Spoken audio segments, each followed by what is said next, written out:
Seigneur éternel Dieu de grâce, nous voulons bénir ton saint nom encore pour cette journée nouvelle où tu nous as renouvelé ton souffle de vie. Seigneur, nous savons que nous n'avons pas mérité cela, mais il t'a plu de nous donner de pouvoir vivre encore devant ta face ce jour.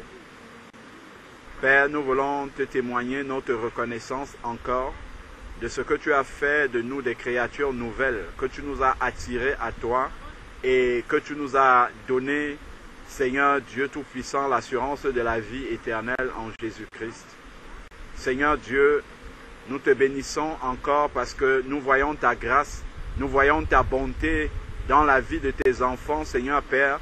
Tu nous permets d'être témoins de ta fidélité déjà dans nos vies et aussi dans la vie de nos frères, de nos sœurs. Père, nous te bénissons pour notre sœur Claire qui était malade, que nous voyons au milieu de nous. Père, nous contemplons vraiment, Seigneur Dieu, ta gloire que tu as manifestée encore dans sa santé. Seigneur Dieu, nous voyons notre sœur Miphone, Seigneur Père, qui est passée au milieu de nous. Ta grâce a encore abondé dans sa vie. Tu lui as ouvert les yeux, Seigneur Père, pour lui permettre de s'approcher encore davantage, Seigneur Dieu, de toi. Père, nous voulons te dire merci parce que tu l'as éclairé sur la question du baptême, Seigneur Père, afin qu'il ne lui manque rien, Seigneur Père, pour être véritablement ta fille, Seigneur Père. Nous te disons merci pour ce travail que tu fais dans les vies, pour toutes ces âmes que tu attires à toi, que tu fais entrer dans l'arche, Seigneur Père, car nous savons que nous sommes au temps de la fin et que tu reviens bientôt, Seigneur Père, et que tu veux sauver le maximum de personnes, Seigneur Père. Merci infiniment encore, Seigneur Dieu Tout-Puissant. Éternel Dieu, nous bénissons ton nom pour ce lieu, Seigneur Dieu, que tu nous as montré pour nous et qui nous permet, Seigneur Père, de pouvoir accompagner tes enfants, Seigneur Père, dans l'obéissance par rapport au baptême. Seigneur Dieu, nous te disons merci. Merci pour tout cela, car nous savons que c'est un privilège, Seigneur Père.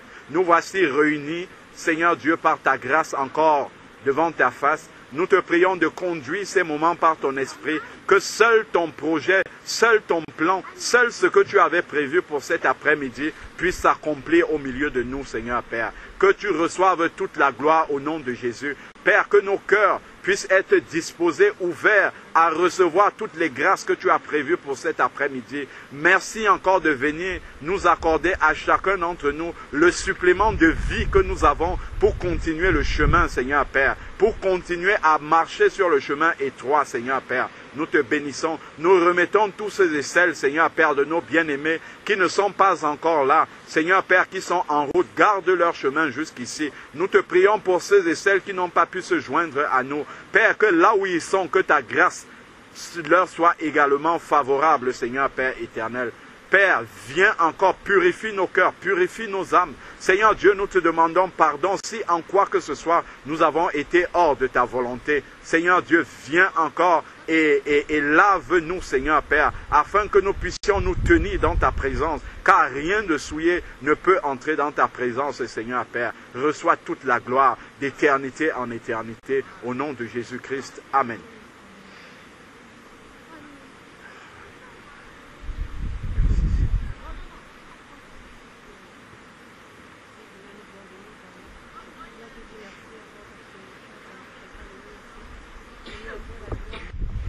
Alors, on va attendre que les autres viennent pour procéder au baptême. Il y a le frère Georges qui doit arriver et la sœur Christiane. Alors Céline, toi tu es née de nouveau déjà? Oui. Tu es née de nouveau, gloire à Dieu. Ça fait longtemps que tu as rencontré Jésus-Christ? Un peu plus de 2 ans. Un peu plus de 2 ans, d'accord, ok. Donc tu as expérimenté la nouvelle naissance en passant par la repentance et par le baptême d'eau par immersion. D'accord, ok, ben, gloire à Dieu. Que Dieu soit béni. Et depuis ce temps-là, tu as vraiment constaté un changement dans ta vie, une transformation totale, radicale dans ta vie. Ben, que Dieu soit béni. Et tu as une communion fraternelle des frères et sœurs qui sont nés de nouveau, avec qui tu persévères. C'est important, ouais, c'est vraiment important de pouvoir se tenir avec des frères et sœurs qui ont expérimenté la même chose que toi. Parce que c'est ça qui va te permettre vraiment de pouvoir tenir ferme. Parce qu'il y a des moments où spirituellement ça va, on est debout. Il y a des moments où on est plus affaibli. parce que dès qu'on on sort de la main de l'ennemi, parce qu'avant on était esclave de l'ennemi. Donc le Seigneur Jésus nous a délivrés de là, et dès cet instant, dès qu'il nous sort de la main de l'ennemi, on entre en combat directement. L'ennemi se déchaîne contre nous.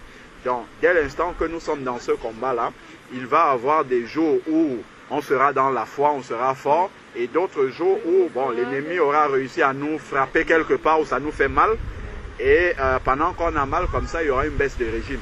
Et dans cette baisse de régime-là, justement, la communion des frères, des sœurs, c'est ça qui va nous soutenir vraiment, parce que le Seigneur va toujours permettre qu'au milieu des bien-aimés que tu fréquentes, qu'il y en ait un qui soit debout pour t'exhorter, pour te soutenir, et ça va t'aider à traverser des moments difficiles comme ça.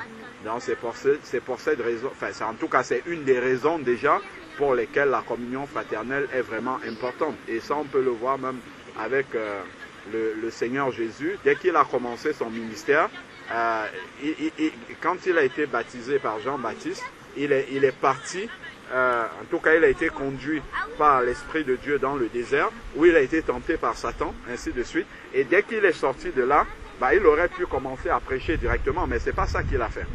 Il est d'abord allé vers Pierre, vers André, son frère, il les a appelés. Ça, c'est le début de la communion fraternelle. On voit vraiment que dès la sortie des eaux du baptême, c'est ça que le Seigneur recommande. Donc, il est parti, il était avec Pierre, André, son frère. Tout de suite après, il a appelé Jacques et puis Jean. Donc, on voit que tout de suite, il est entré, il s'est d'abord mis dans la communion fraternelle pour commencer à apporter aux autres. Et c'est ça aussi qu'il nous demande. Quand on voit le début de l'Église maintenant, c'est dans Actes chapitre 2, lorsque Pierre, le jour de la Pentecôte, a prêché et que les cœurs ont été touchés, ensuite, les cœurs qui ont été touchés se sont repentis. Ils sont passés dans les eaux du baptême, il y a eu près de 3000. Et immédiatement, le verset qui suit après, c'est Acte 2, verset 42, c'est écrit « Il persévérait dans l'enseignement des apôtres, dans la communion fraternelle, dans la fraction du pain et dans les prières. » On voit que ça suit immédiatement, en fait, la conversion. Donc, rarement, on ne voit dans la parole de Dieu quelqu'un qui naît de nouveau et puis, à part l'eunuque éthiopien qui part comme ça tout seul, mais généralement, le Seigneur, tout de suite, dès que tu nais de nouveau, il y a besoin en fait d'être au milieu de ceux qui ont vécu la même chose que nous. Ça nous permet d'être même plus forts vis-à-vis, parce que bon, quand on vient de naître, en tout cas même après qu'on soit né de nouveau, quand on est au contact de ceux qui n'ont pas le Seigneur pendant... on passe tous plus de temps avec ceux qui ne connaissent pas le Seigneur, nos collègues déjà, nos camarades de classe, nos familles. Donc on passe plus de temps avec des gens qui ne connaissent pas Dieu à longueur de journée. Donc on est pollué par tout ce que nous entendons, on est pollué par tout ce que nous voyons dans la société. Dehors, regardez les affiches qui sont dans le métro, dans les bus, tout ça en fait, c'est l'ennemi. La Bible nous dit bien dans 1 Jean 5 verset 19 que le monde est sous la domination de l'ennemi. Donc nous sommes en plein, en fait, dans le territoire de l'ennemi. Donc on a besoin vraiment d'être soutenus par des personnes qui sont dans le même combat que nous. Donc du coup, vu que nous sommes remplis, pollués, assaillis de partout, de tout ce qui vient de l'ennemi, on a vraiment besoin de de cette base-là qu'est la communion fraternelle pour se fortifier avant de repartir. On va passer là toute la semaine au travail, à l'école, tout ça au milieu de ce système-là. Après, on a besoin vraiment de retrouver des moments. Dans la Bible, les apôtres, eux, ils se réunissaient avec les frères et sœurs carrément tous les jours de la semaine, tous les jours, pour retrouver des forces avant de repartir au combat. Donc, ça, c'est vraiment quelque chose d'important. Même dans les systèmes militaires, ils ont toujours une base. Il y a toujours un quartier général. Rarement, on va voir des militaires qui vont au combat comme ça. Bon, hop, ils sont tout le temps au combat sans avoir une base où ils se retrouvent ensemble. Ils essayent de faire le bilan de tout ce qu'ils ont déjà, toutes les actions qu'ils ont déjà opérées sur le terrain, et ils essayent de voir qu'est-ce qui ne va pas, qu'est-ce qu'il y a à corriger. Ils se redonnent un nouveau plan et ils repartent. Donc, quand on parle souvent de l'armée du Seigneur, les enfants de Dieu, c'est aussi l'armée du Seigneur. Quand on va revenir, telle personne va donner le témoignage, j'ai commencé à évangéliser telle personne, soutenez-moi dans la prière. En fait, c'est comme l'armée comme ça, en fait, hein, que dans la prière, on va aller combattre pour telle personne qui a été évangélisée, afin que vraiment le Seigneur détruise les œuvres des ténèbres dans la vie de cette personne-là, et qu'il n'y ait pas de blocage pour la conversion de cette personne-là. Et pour ça, on a vraiment besoin de la communion fraternelle, parce que tout seul, en fait, on ne sera pas efficace vraiment comme le Seigneur veut que nous puissions l'être. Donc c'est vraiment important de demeurer dans la prière pour demander au Seigneur de te permettre de rencontrer des véritables disciples qui recherchent la même chose, parce que ça c'est important. Il y a aussi beaucoup de milieux où on appelle le nom de Jésus, mais en réalité, bon, ils ne cherchent pas Jésus. Voilà. Donc ça c'est important aussi de prier, parce que le Seigneur, la Bible nous dit bien dans Acte 2, le dernier verset, que chaque jour le Seigneur envoyait, rajoutait à l'église ceux qui étaient sauvés. Donc c'est vraiment le Seigneur qui dirige lui-même les personnes à être là où ils doivent être. Donc on ne part pas vraiment parce que bon, ok, on a entendu quelqu'un bien parler de Jésus, on dit oui, c'est là-bas que je dois. Non, on doit prier, on en prie, et puis le Seigneur nous conduit à être à un endroit parce qu'il a prévu quelque chose là pour nous. Nous sommes à l'endroit où le Seigneur veut, et le Seigneur a prévu de nous nourrir là, et que nous soyons aussi utiles aux autres là, parce que nous venons donner et nous recevons aussi. Nous donnons, le Seigneur par son esprit a distribué des grâces à l'ensemble de ses enfants. Chacun a une portion, personne n'a tout. Donc quand on se réunit comme ça, chacun ramène la portion de grâce qu'il a reçue, que les autres n'ont pas. Comme ça, tout le monde reçoit ces portions-là et tout le monde est édifié. C'est ça aussi le but de la communion fraternelle. Et puis l'Église, c'est une famille aussi. Donc on parle de la famille de Dieu, la famille chrétienne. Et bien, la famille doit se réunir aussi pour pouvoir s'encourager les uns les autres. Donc tout ça là, c'est un sujet de prière important. C'est très important d'être né de nouveau, mais la communion fraternelle tout de suite derrière. Une fois qu'on est né de nouveau, juste après, ce qui suit, c'est qu'il faut obéir au baptême. Une fois qu'on a obéi au baptême, maintenant la communion fraternelle.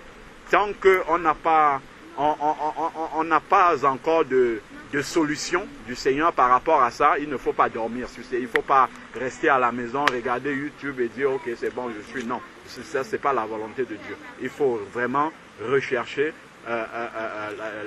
prier le Seigneur, que le Seigneur te permette d'avoir des frères et sœurs physiquement comme ça, que tu peux, avec qui tu vas te réunir, qui vont porter tes fardeaux avec toi, de qui tu vas porter aussi les fardeaux. Tout ça, c'est comme ça vraiment que le Seigneur, même les talents que le Seigneur a déposés en toi, que ça soit vraiment les fardeaux d'intercession, ainsi de suite, ça se révèle parce que tu as des choses à faire pour le Seigneur. Mais si tu es assis chez toi, les soucis, les fardeaux du royaume de Dieu ne vont pas venir te trouver là-bas. Non, il faut écouter les enfants de Dieu parler et savoir quels sont les sujets de prière, quelles sont les préoccupations des uns des autres, ainsi de suite, pour pouvoir porter ces fardeaux-là. Donc, c'est à ce titre-là vraiment que la communion fraternelle est indispensable. Elle est vraiment indispensable pour les enfants de Dieu. Et ça, il ne faut jamais se plaire dans une situation où on est seul, dans son coin, parce que ce n'est pas la volonté de Dieu. Et ça, on peut même le voir avec l'image que le Seigneur Jésus-Christ a choisi pour enseigner et révéler que nous sommes une famille. Il a pris l'image du corps. C'est le corps humain. Quand tu regardes le corps humain, c'est un ensemble qui est lié l'un à l'autre. Il n'y a pas une partie du corps qui ne touche pas une autre partie. Tu vois, il n'y a vraiment, quand tu regardes le corps humain, il n'y a aucun de nos membres qui est désolidarisé. Tous les membres sont collés et nos membres ne sont pas collés aux autres de temps en temps. Nos membres sont collés aux autres tout le temps. Si quelqu'un a un membre qui est un peu... Quand tu vas voir, par exemple, je ne sais pas moi, une personne qui a eu une luxation, un problème au genou. Donc on va te dire, par exemple, que la rotule s'est déboîtée. Donc elle est sortie de son emplacement. Donc quelque part, la rotule touche le reste du corps, mais ne touche pas exactement l'endroit que Dieu avait prévu qu'elle puisse toucher. Ça fait comment? Ça fait mal. Ça fait mal. Donc on voit vraiment que Dieu nous enseigne au travers de ça, en nous disant que tu es un membre du corps, tu dois être exactement à l'endroit où il a prévu que tu sois. Et tu dois toucher forcément le reste du corps. Et tout le temps. Pas seulement à certains moments, tout le temps. Pour que le corps soit en bonne santé, il faut que tous tes membres se touchent les uns les autres et que chacun remplisse sa fonction. S'il y a un membre qui ne remplit plus sa fonction, c'est une maladie, directement. Si les reins ne fonctionnent pas bien, allez hop, insuffisance rénale, ça entraîne tout le reste de la cascade. S'il y a, je ne sais pas moi, on ne respire plus bien, les bronches ne fonctionnent pas, forcément, il y a quelque chose qui manque. Si maintenant, je ne sais pas, la bouche, on mange par la bouche, si la bouche dit, ok, moi je vais me retirer du corps, ou la langue, je vais me retirer du corps pendant un moment pour aller faire autre chose. Le reste du corps n'est pas nourri, parce que sans la langue, sans la bouche, on ne peut pas manger. Donc forcément, ça va se ressentir sur l'ensemble du corps, et c'est la même, c'est ça en fait qu'on doit comprendre quand tu restes chez toi. Tu restes avec une grâce du Seigneur, en fait, que tu n'apportes pas aux autres. Donc, je ne dis pas qu'il ne peut pas arriver qu'un chrétien soit chez lui. Il peut arriver, mais il ne doit pas se complaire, en fait, là-dedans. S'il est là-bas, il doit être dans la prière pour demander au Seigneur, où est-ce que tu as besoin de moi dans le reste du corps? À quel endroit du corps, que tu regardes le corps humain, à quel endroit du corps je dois aller me placer, être à ma place pour jouer ce rôle dans le corps de catalyseur pour que tout le corps fonctionne correctement. Donc, c'est vraiment l'exhortation que j'avais à donner par rapport à la notion du corps. Voilà. Amen. Ayons la foi. Hein.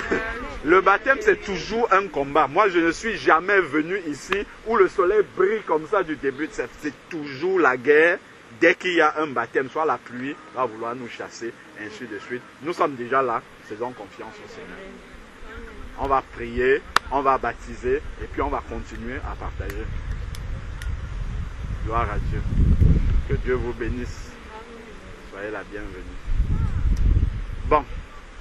Seigneur Père éternel,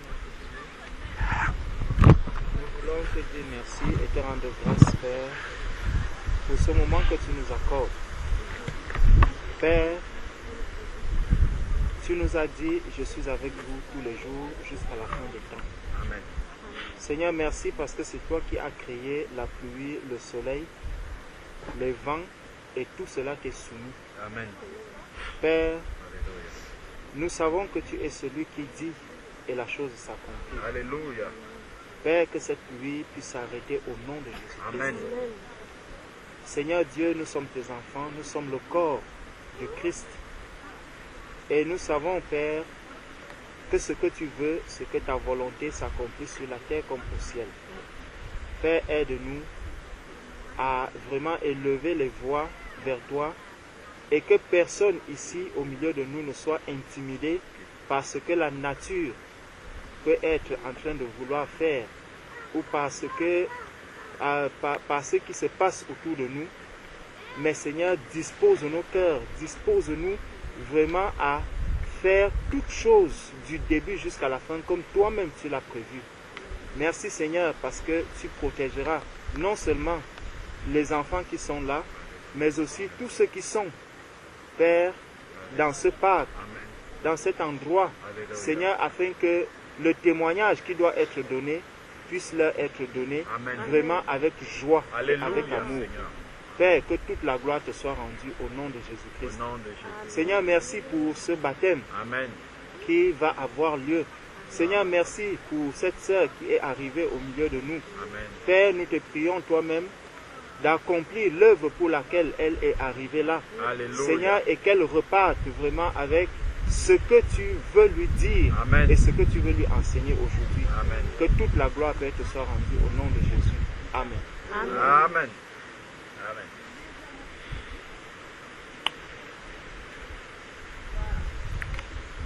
Bon, nous, on avait déjà écouté le témoignage de Miphone. Pour rappel, je crois que tout le monde est passé dans les eaux du baptême déjà ici, à part toi.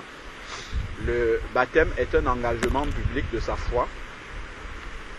Et c'est aussi vraiment le témoignage public de ce que Jésus a fait dans ta vie de manière particulière, parce que c'est ça en fait qui va t'accompagner pendant toute ta marche chrétienne. C'est vraiment ce moment de la rencontre là. Quand on voit par exemple dans Jean chapitre 4, la Samaritaine, quand elle a rencontré Jésus-Christ, ce contact là avec Jésus, ce qui s'est passé à ce moment-là.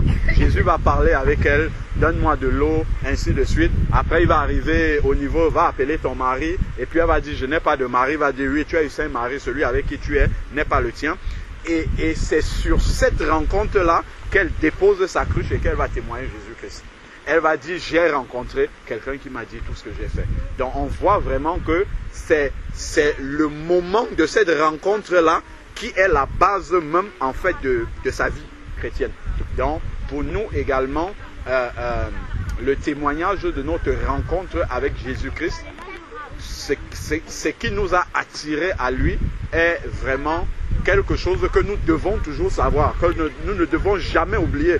Même après 35 ans de vie, que nous devons toujours nous souvenir où est-ce que ça avait commencé. Parce que c'est avec ça, en fait, que nous allons pouvoir parler de Jésus aux autres.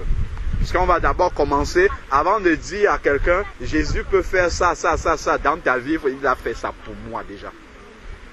J'étais ceci. Maintenant, je suis devenu ça par la grâce du Seigneur. Et je sais que si je suis devenu ça, et que c'est la main de Jésus qui l'a fait pour toi aussi, il peut le faire. Et c'est comme ça, en fait, que les gens commencent à être touchés par la grâce de Dieu. Parce qu'ils voient le résultat dans la vie de celui qui leur parle, de Jésus-Christ. Ils voient le résultat de ce que c'est d'être un enfant de Dieu. Mais si on vient simplement, on ouvre sa Bible et puis on parle de manière théorique comme ça là de Jésus-Christ, sans qu'il n'y ait l'impact de sa propre vie dans ce que nous disons, en fait, ça ne va pas toucher les gens. Parce que ça sera comme si, bon, on parle de quelque chose qui est lointain, en fait. Parce que Dieu est dans le ciel, mais il agit sur la terre au travers de nous. Et celui qui ne connaît pas Jésus-Christ a besoin, parce qu'il n'est pas encore né de nouveau. Donc, il ne voit pas les choses avec les yeux de l'esprit comme nous. Donc, il veut voir les choses physiques. Il veut avoir des témoignages concrets. Il veut avoir des choses pratiques que Jésus a fait sur la terre, dans la vie des personnes qui sont comme lui, de chair et de sang, pour être touchés. Donc, c'est pour cette raison-là que Jésus, par exemple, quand il va dire, avant d'aller au ciel, il va dire à ses disciples, ne vous éloignez pas de Jérusalem, mais restez.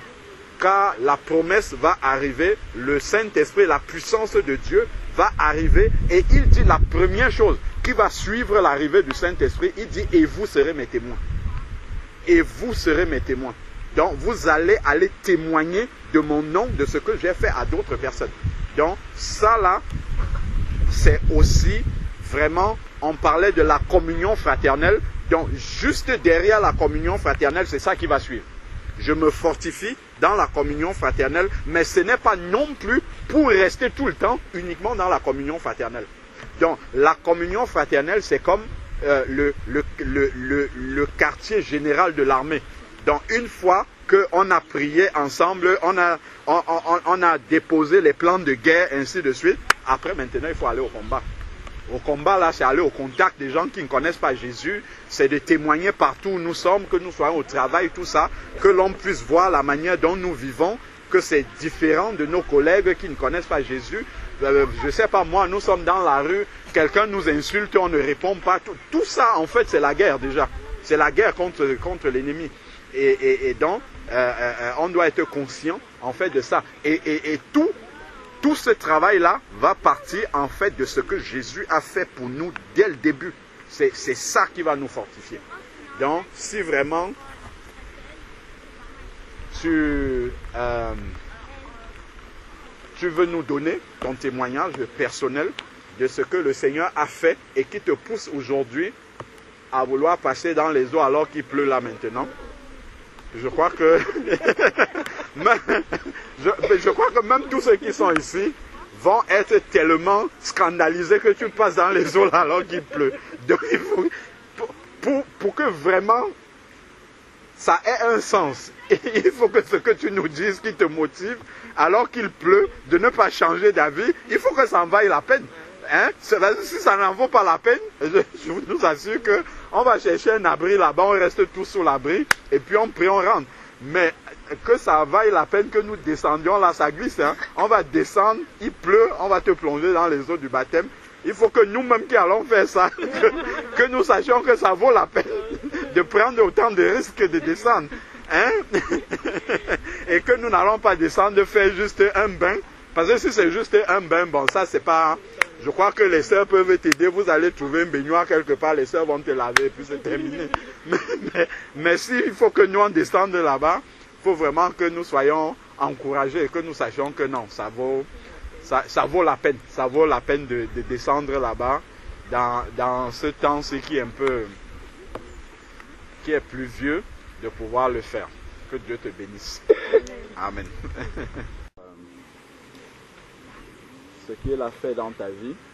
Et quand on t'entend t'exprimer sur ce que le Seigneur a fait pour toi, là on sent vraiment qu'il y a quelque chose qui s'est passé dans ta vie. Et il y a vraiment, parce que quand Christ vient dans une vie, il va bousculer tout. C'est-à-dire que ça, en fait, une vie qui a reçu Christ ne peut pas rester monotone. Elle ne peut pas être comme avant. C'est pas possible. Et c'est là qu'on reconnaît vraiment que la main du Seigneur a touché une vie. Et dans tout ce que tu as apporté dans ton témoignage, on sent vraiment que il y a eu le cœur d'abord qui a été fermé, comme le Seigneur dit dans Apocalypse chapitre 3 verset 20. Il dit, je me tiens à la porte et je frappe. Donc, le Seigneur a frappé à la porte de ton cœur plusieurs fois, de plusieurs manières, ainsi de suite. Mais le Seigneur, dans ce même verset-là, quand il frappe, il n'entre pas. Il ne vient pas, je frappe et puis j'ouvre la porte, j'entre, je m'installe. Non, il ne fait pas ça. Quand il frappe, il attend. Il va frapper par la parole, il va frapper par des versets bibliques, il va frapper par des témoignages des frères et sœurs. Tout ce que tu as entendu là, c'est Dieu qui frappe. Il frappe à la porte du cœur, mais il attend. Il attend vraiment que tu viennes lui ouvrir, pas lui ouvrir du style, j'ouvre la porte, mais qui encore là, qui vient encore me déranger? Non. Si on ouvre la porte comme ça au Seigneur, il va toujours rester à la porte et puis il va nous regarder, il attend. Mais quand on va lui ouvrir la porte vraiment, avec ce désir-là, c'est-à-dire que quand tu viens ouvrir la porte à un invité qui sent dans la manière dont tu l'accueilles que vraiment je t'ai toujours attendu. Vraiment, ce moment-là, il est important pour ma vie que tu puisses entrer chez moi. Et c'est dans ce cadre-là, en fait, que le Seigneur lui-même, il va entrer. C'est la suite du verset. Il dit, alors j'entrerai chez lui et je souperai avec lui et lui avec moi. C'est ça la communion dont tu parles. La communion avec Christ. Ce n'est pas une communion dans le style où je prie, je ne sais même pas si Dieu m'a répondu. Non, je prie, Dieu l'entend, il me répond et j'entends aussi. Il permet vraiment que nous soyons dans un dialogue, pas dans un monologue où on parle à Dieu, on ne sait même pas s'il a répondu, où on prend des choses pour réponse de Dieu alors que ça ne l'est pas. Non, Dieu veut vraiment, comme le soupir de ton cœur que tu as exprimé aujourd'hui dans ton témoignage, c'est vraiment d'avoir cette communion vraie, intime avec Dieu. Et tu as même versé des larmes, tu as pleuré pour ça. Et pour t'encourager, en fait, je veux te dire, ma soeur, que Dieu le veut encore plus que nous. Il veut encore plus que nous avoir la communion, cette communion-là avec nous. Mais c'est nous-mêmes, par notre mauvaise disposition de cœur. Parce que nous sommes accaparés par tant de choses, en fait. Il y a beaucoup... Et ça, ce que je suis en train de dire là, on voit cette volonté de Dieu exprimée déjà dans le jardin d'Éden. C'est-à-dire que Dieu a créé Adam. Et donc, commençons d'abord, il a créé les animaux, les arbres, tout ça. Il a mis tous ces éléments de la nature qu'il a créés. Mais jamais Dieu n'est revenu vers ces éléments de la nature-là. Jamais Dieu, la Bible ne nous dit pas que Dieu est revenu vers le lion, la panthère, pour leur demander comment vous allez. Non. Dieu remplit son devoir de nourrir les oiseaux du ciel, ainsi, et ça s'arrête là. Il n'y a pas de communion avec eux. Mais seul l'être humain, Dieu venait dans le jardin tous les jours pour demander à Adam, pour communier, pour parler à Adam. La Bible nous dit qu'il se tenait dans la présence de Dieu. Donc, Dieu recherche cette communion-là. Et on voit vraiment que quand Adam et Ève ont péché, Dieu est venu et Dieu demande où es-tu? C'est-à-dire que Dieu cherche l'être humain. Dieu ne cherche pas les animaux. Dieu recherche vraiment l'être humain. Ça, c'est la première mention où on voit que Dieu recherche l'être humain. On va encore le retrouver, on parlait tout à l'heure de l'histoire de la Samaritaine, on va encore le retrouver là. Là où on nous dit que le Père recherche des adorateurs. Les animaux aussi adorent. La Bible nous dit, par leurs cris, leurs chants, les animaux adorent Dieu, mais Dieu ne les recherche pas. Mais l'être humain, par contre, Dieu, parce qu'ils sont à l'image, nous sommes à l'image de Dieu. Donc Dieu recherche les véritables adorateurs qui adorent en esprit et en vérité. Donc on voit que Dieu veut avoir cette communion-là avec les êtres humains. Donc ça s'est passé déjà dans le jardin d'Éden. Adam et Ève ont chuté, ils ont été mis à l'extérieur du jardin. Dieu était fâché parce que les êtres humains se sont rebellés. Dieu aurait pu rester et dire c'est terminé avec ces êtres humains-là. Je ne veux plus en entendre parler. Comment je peux créer l'être humain? Je le mets quelque part, je lui donne tout ce qu'il faut, je lui donne tout ce dont il a besoin, je lui interdis juste une chose et c'est cette seule chose que je lui interdis alors qu'il en a plein d'autres, c'est ça qu'il va prendre. Dieu aurait pu s'arrêter là, mais Dieu va encore revenir après vers l'être humain. Et il va faire un vêtement de peau pour couvrir le péché d'Adam et Ève. Donc on voit vraiment qu'à chaque moment, Dieu recherche la communion avec l'être humain. Il le cherche. Ensuite, maintenant, Adam et Ève vont partir. Dieu, à un moment donné, va aller trouver Noé. Pour lui dire, là, je vais raser tout le monde. Il aurait pu raser avec Noé, raser tout le monde. Mais il a préservé une famille. Parce qu'il faut que la communion avec l'être humain demeure. Le déluge va passer. Ensuite, Dieu va maintenant aller trouver Abraham au milieu des païens. La Bible nous dit, le père Térak d'Abraham était païen, il avait des dieux païens. Dieu va aller encore prendre un homme, il va le sortir de sa famille, va dans un pays que je te montrerai. Abraham va sortir et Dieu va se révéler à Abraham. Toujours pour avoir cette communion-là avec l'être humain. Et Dieu va se constituer un peuple à partir d'Abraham. Le peuple d'Israël qui était l'image de l'Église après où tout le monde va pouvoir entrer dans l'Église. Donc on voit que Dieu a toujours voulu rechercher cette communion-là. Et on va retrouver ça avec Christ. On va voir que quand Christ est venu, on a vu ça dans le cadre de la communion fraternelle, quand Christ est venu, il n'est pas resté seul. Il est allé chercher la communion des hommes. Donc, et ensuite, Christ va même dire que ce n'est pas vous qui m'avez aimé le premier, c'est moi qui vous ai aimé le premier. Donc en fait, c'est vraiment une parole d'encouragement, ma soeur, pour dire que ce que tu désires là de tout ton cœur, Dieu le veut encore plus que toi. Donc tout ce qui peut freiner ça, c'est toi-même.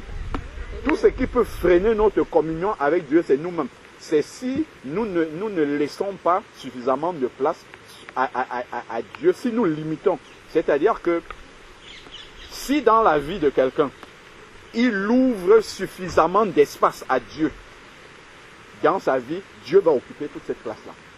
Si on ouvre peu, il occupe le peu de place qu'on lui donne. Si on ouvre beaucoup, il occupe beaucoup. Donc voilà pourquoi tu vas trouver certains chrétiens, ils disent qu'ils sont chrétiens, mais ils s'ennuient. Ils s'ennuient dans la vie de Christ, ils ne savent pas ce qu'ils vont faire. Parce qu'en fait, il y a beaucoup de choses qui étouffent l'épanouissement. En fait, je ne dis pas qu'ils n'ont pas reçu Christ, il y en a qui ont vraiment reçu Christ. Mais Christ est étouffé dans leur vie. Donc, il n'y a pas suffisamment d'épanouissement spirituel. Parce qu'il y a beaucoup de choses qui encombrent vraiment. Parce que Christ, pour agir pleinement, a besoin qu'on lui donne de la place. Qu'on lui livre. Tu as parlé tout à l'heure de venir donner ta vie à l'autel. Et que Dieu en fasse ce qu'il veut. Voilà ce qu'il veut. Vraiment, ça c'est dire, Seigneur, j'ai libéré tout. Si c'est le temps qu'il faut donner pour Christ, Seigneur, je suis disponible. Voilà, occupe mon temps comme il faut pour que je sois à ta disposition. Si tu me dis, va à tel endroit parce qu'il y a telle personne qui a besoin de prière là-bas, Seigneur, je suis prêt à aller. Même s'il faut que je fasse 2 heures de transport pour aller prier pour une sœur, je suis prêt à aller. Et quand tu vas te lever pour aller, maintenant dans l'obéissance comme ça, tu vas arriver, c'est une simple prière que tu partais faire, tu vas voir des miracles s'accomplir. Quelqu'un qui avait le cancer qui va être guéri, tu vas dire, mais Seigneur, comment est-ce que c'est possible? Ah oui, c'était en toi. Mais comme tu étais chez toi, tu t'occupais de ta petite vie, tu te lèves, tu vas, tu fais tes courses, tu reviens, tu restes là. Ben jamais tu ne vas expérimenter cette dimension-là. Si le Seigneur a besoin, je ne sais pas moi, que tu te lèves la nuit pour prier pour telle personne, en fait, ou bien que tu abandonnes telle chose, quand tu vas laisser peut-être la télévision, ton oreille sera plus sensible à la voix de Dieu au moment où tu étais occupé à regarder tes émissions. Voilà, ce sont des choses vraiment précises, pratiques comme ça. Plus on va faire de l'espace dans notre vie au Seigneur, plus il va occuper pleinement cet espace-là. Ce n'est pas que Dieu ne veut pas.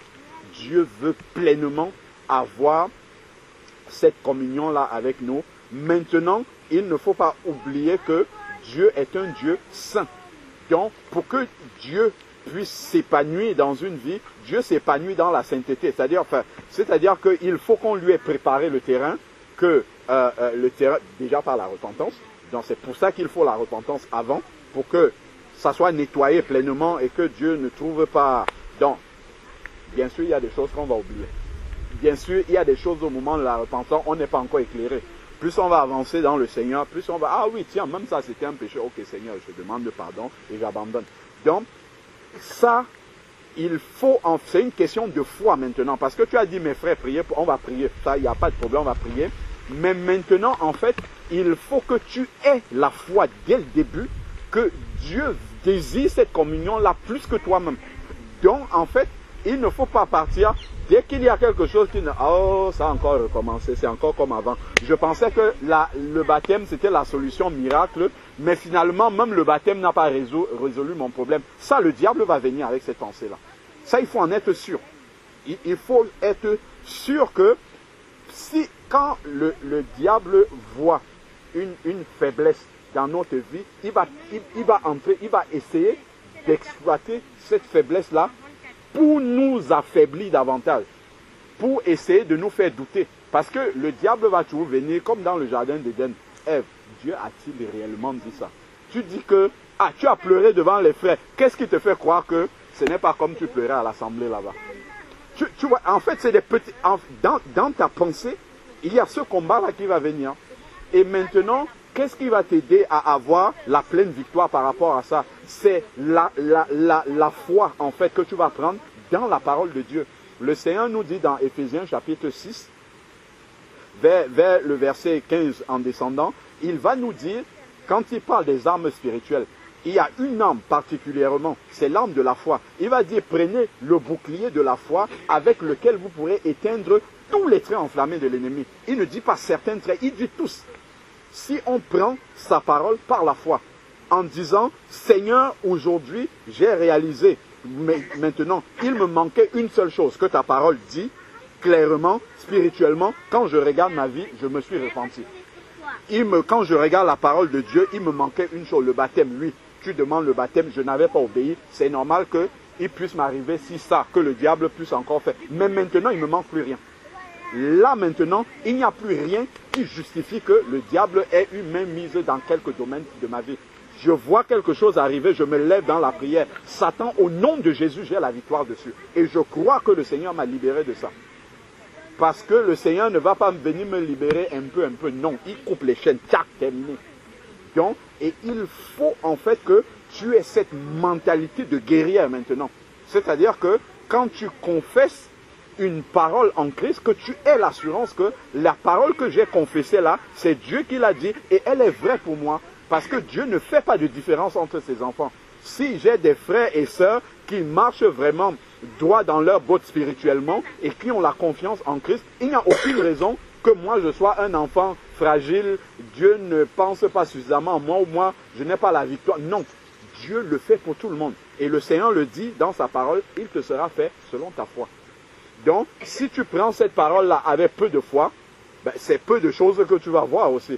Mais si tu prends cette parole-là avec une foi entière, quand le Seigneur dit par exemple dans Colossiens chapitre 1 verset 13, il dit, il nous a délivrés de la puissance des ténèbres et nous a transportés dans le royaume du Fils de son amour. Il faut prendre ça par la foi. Il faut dire réellement que ce qui s'est passé au moment où je me suis converti, je suis passé dans les eaux du baptême, Dieu a réellement enterré ma vie dans ces eaux-là.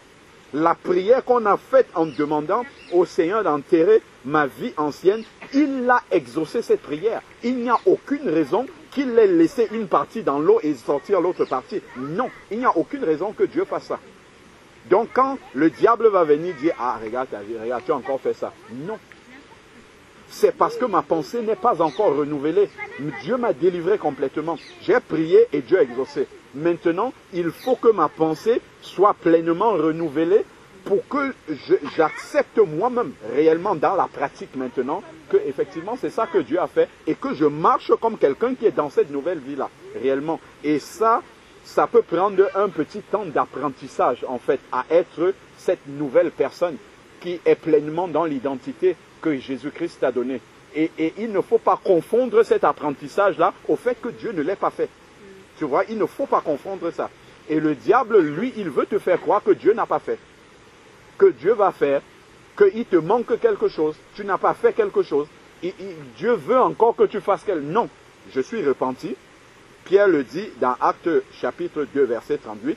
Quand les gens qui étaient là ont écouté la prédication, ils constatent qu'ils sont perdus. Ils demandent à Pierre, frère, que ferons-nous?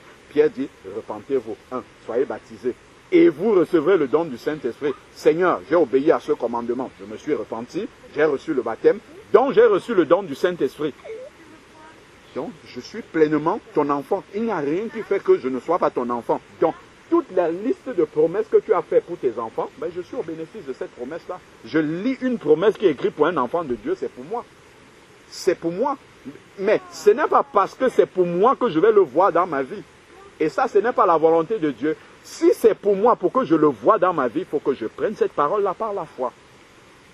Si je prends cette parole-là, je dis, ah, si Dieu a dit, je vous ai béni de toutes les bénédictions spirituelles dans les lieux célestes, c'est pour moi. Donc ça là, c'est dans ma vie. Je ne vais même pas douter un instant et me dire, ah,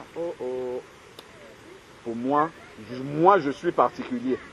Parce que j'ai eu ça d'abord dans ma vie d'avant, donc même dans ma nouvelle vie, ça va prendre du temps pour que ça parte. Non, le Seigneur n'a pas besoin de prendre du temps. On a le cas d'un magicien dans la Bible, Simon le magicien, dans Actes chapitre 8. Il faisait la magie, il étonnait toute la ville de Samarie. Mais quand Philippe est venu prêcher l'évangile, il n'y a pas eu un évangile particulier pour Simon. C'était le même évangile qu'on prêchait à tout le monde que Simon a eu. C'était la même démarche de conversion que tout le monde.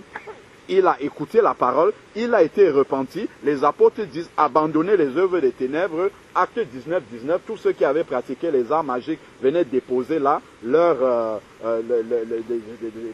livres de magie qu'ils avaient utilisés. Ça, c'est l'image de notre repentance où on dépose tout. Si on a gardé des choses, on était catholique ou tout ça, c'est pas ton cas. On dépose tout, c'est terminé, c'est brûlé. Dès cet instant-là, Simon était un converti comme tous les autres. Et les apôtres ne le considéraient pas comme étant différent parce qu'il a été magicien avant. Non. Dès qu'il a péché, il a voulu demander qu'on lui donne aussi le don du Saint-Esprit, de prière pour les personnes et qu'ils obtiennent le Saint-Esprit. Pierre n'a pas dit, ah oui, toi tu étais un magicien, donc c'est normal, c'est progressivement que le Seigneur va accomplir la nouvelle vie en toi. Non, Simon lui dit, répands-toi. Ça aurait été un autre chrétien qui n'a pas eu une vie aussi obscure, aussi ténébreuse que Simon. Pierre lui aurait dit exactement la même chose. Donc, dès l'instant où on est repenti, on est venu, on est passé dans les eaux du baptême, on n'est pas un moindre chrétien que les autres. Donc, il faut prendre vraiment cette nouvelle vie-là pleinement par la foi et ne jamais te dire que non, pour moi, il faut vraiment qu'on prie beaucoup, beaucoup pour que les promesses de Dieu s'accomplissent. Non, les frères et sœurs vont prier pour toi, mais ton cas est exactement comme n'importe lequel, peu importe la vie que tu as eue avant. Tu vois? Donc, il faut déjà partir sur cette base-là et te dire, bon, maintenant, il me manquait une obéissance. Je n'étais pas passé par les eaux du baptême. Dès l'instant maintenant que j'aurai pleinement obéi au Seigneur, tout va s'accomplir pour moi. Je suis libéré réellement de tout parce que Dieu dit. Ce n'est pas parce qu'on aura beaucoup prié, parce que Dieu dit que je vous ai délivré de la puissance des ténèbres. L'acte de condamnation qui était écrit contre moi, Colossiens le dit, a été détruit, cloué à la croix. C'est resté à la croix. Je le prends pleinement par la foi. Et ça, en fait, le combat spirituel que tu vas avoir, que nous tous nous avons, c'est dans la tête. Quand le malin va venir avec les autres, les pensées mauvaises, essayer de te faire culpabiliser par rapport à tel, souvent les souvenirs de quelque chose que tu faisais dans ta vie, que peut-être par inadvertance, tu n'étais pas attentif, tu es tombé dans quelque chose que tu faisais avant, tout de suite la culpabilité va venir. Le diable, il aime les moments comme ça. Il va venir avec plein de pensées de culpabilité. Les enfants, revenez ici. Oui, vous allez, les petits, restez. Tout le monde ne va pas en même temps. Donc, les pensées de culpabilité vont revenir. Et il faut savoir comment gérer ces pensées-là. C'est ça le combat spirituel. Quand ces pensées de culpabilité vont venir, ce que tu dois faire maintenant, donc ça vaut pour nous tous, hein, parce que nous sommes plongés dedans tous les jours. Quand ces pensées de culpabilité vont venir, comment on fait? C'est comme Jésus a fait dans le désert. Il a écrit ceci. C'est comme ça qu'il a répondu. Il a répondu par la parole. Et il répondait avec une foi pleine et entière dans la parole qu'il disait. Satan, il est écrit, tu adoreras le Seigneur ton Dieu et tu le serviras lui seul. Point à la ligne. Satan, il est écrit, tu ne te nourriras pas seulement de pain, mais de toute parole qui sort de la bouche de l'Éternel. Point à la ligne. Satan, il est aussi écrit, tu ne tenteras pas l'Éternel ton Dieu. Point. Donc, et c'est comme ça, en fait, que nous remportons ce combat spirituel par la foi. Quand les mauvaises pensées viennent, quand les pensées de doute viennent, quand les pensées de je me considère maintenant faible, je sens que ça ne va pas, ainsi de suite, c'est par la confession de la parole de Dieu. Seigneur, j'ai fait ce qu'il y avait à faire, je sais que tes paroles sont oui et amen. Maintenant, dans ma vie, elles sont accomplies et je demeure là-dedans. Et tu verras comment tu vas marcher non seulement dans cette pleine assurance, cette pleine victoire pour toi-même, mais en plus tu seras tellement affermi dans cette victoire que tu auras suffisamment de force spirituelle pour exhorter d'autres aussi qui sont dans des situations de faiblesse. Et c'est ça que Dieu veut. Que chacun de ses enfants puisse arriver à ce stade-là où il est suffisamment, spirituellement fort, en forme, qu'il peut aussi soutenir ceux qui sont dans un état de faiblesse. Donc, c'est vraiment cette victoire-là que je t'encourage à prendre aujourd'hui par la foi et vraiment de partir avec cette victoire-là complètement, saisie dans ton cœur. Le début de cette nouvelle vie-là marque vraiment quelque chose de radicalement nouveau dans ta vie. C'est pour ça que le Seigneur dit, si quelqu'un est en Christ, il est une nouvelle créature. Les choses anciennes sont passées. Réellement, c'est passé. Il faut mettre la foi là-dedans. Les choses anciennes de ma vie d'avant, où je n'avais pas la victoire, où j'avais des combats où je ne comprenais pas, c'est terminé maintenant. Mon esclavage que j'avais vis-à-vis de l'ennemi, c'est fini maintenant. Satan, tu m'as beaucoup trompé, mes yeux se sont ouverts. Pas la lumière de la parole de Dieu, mes yeux se sont ouverts et c'est terminé. Je finis par un verset dans Ésaïe, je crois qu'on l'avait déjà lu. Ésaïe chapitre 43, garde-le par la foi. Et vraiment que le Seigneur te donne la pleine assurance dans ce verset-là. Donc c'est Ésaïe chapitre 43, verset 18 à 19. Ésaïe chapitre 43, verset 18 à 19. il dit, ne vous souvenez plus des premiers événements et ne considérez plus ce qui est ancien. Et c'est là-dedans, en fait, que le diable va jouer pour affaiblir souvent. Quand on n'a pas cette pensée renouvelée, quand on n'a pas accepté la nouvelle créature de Dieu, c'est-à-dire qu'on n'a pas pleinement accepté vraiment que maintenant que je suis pleinement en Christ, je suis l'œuvre spirituelle que le Seigneur a fait de ma vie est vraiment nouvelle. On se dit que, ah non, il doit encore avoir des éléments de ma vie passée qui influencent ma vie de maintenant. Il y a encore un mélange de ma vie passée et de la nouvelle vie en Christ. Quand on accepte ça, le diable va jouer là-dessus. Il va nous inquiéter souvent de certaines choses dont on n'a même pas à s'inquiéter du tout. Je crois une fois ici, on partageait, une sœur dit, oh j'ai fait un mauvais rêve, j'ai mangé dans le rêve. Tu as mangé dans le rêve et puis quoi? S'il suffisait juste qu'on vienne nous empoisonner par la nourriture dans les rêves, il n'y aurait plus aucun chrétien sur la terre. Satan aurait éliminé tous les chrétiens, mais Dieu, il veille sur nous, même dans le sommeil.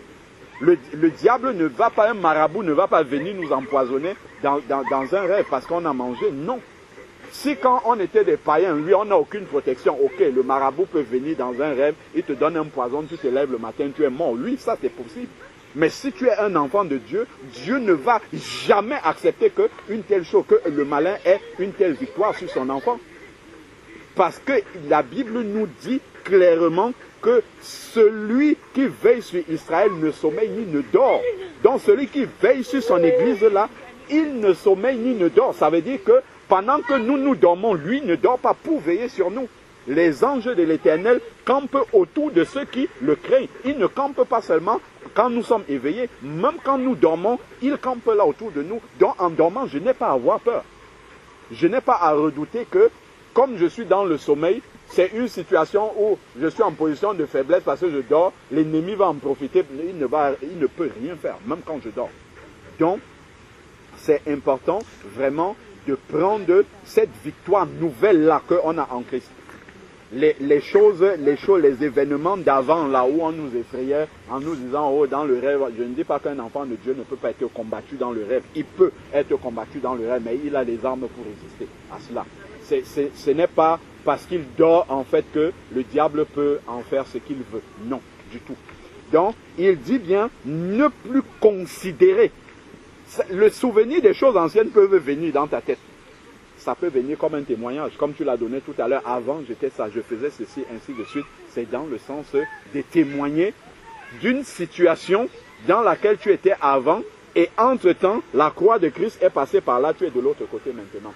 Là, les événements anciens de notre vie ont toute leur force d'édification de d'autres personnes. Mais par contre, on ne doit plus se souvenir de ces événements-là dans le sens de s'apitoyer. Oh, vraiment, avant j'étais comme ça, je pensais qu'en venant en Christ, ça allait changer, mais je suis toujours comme ça.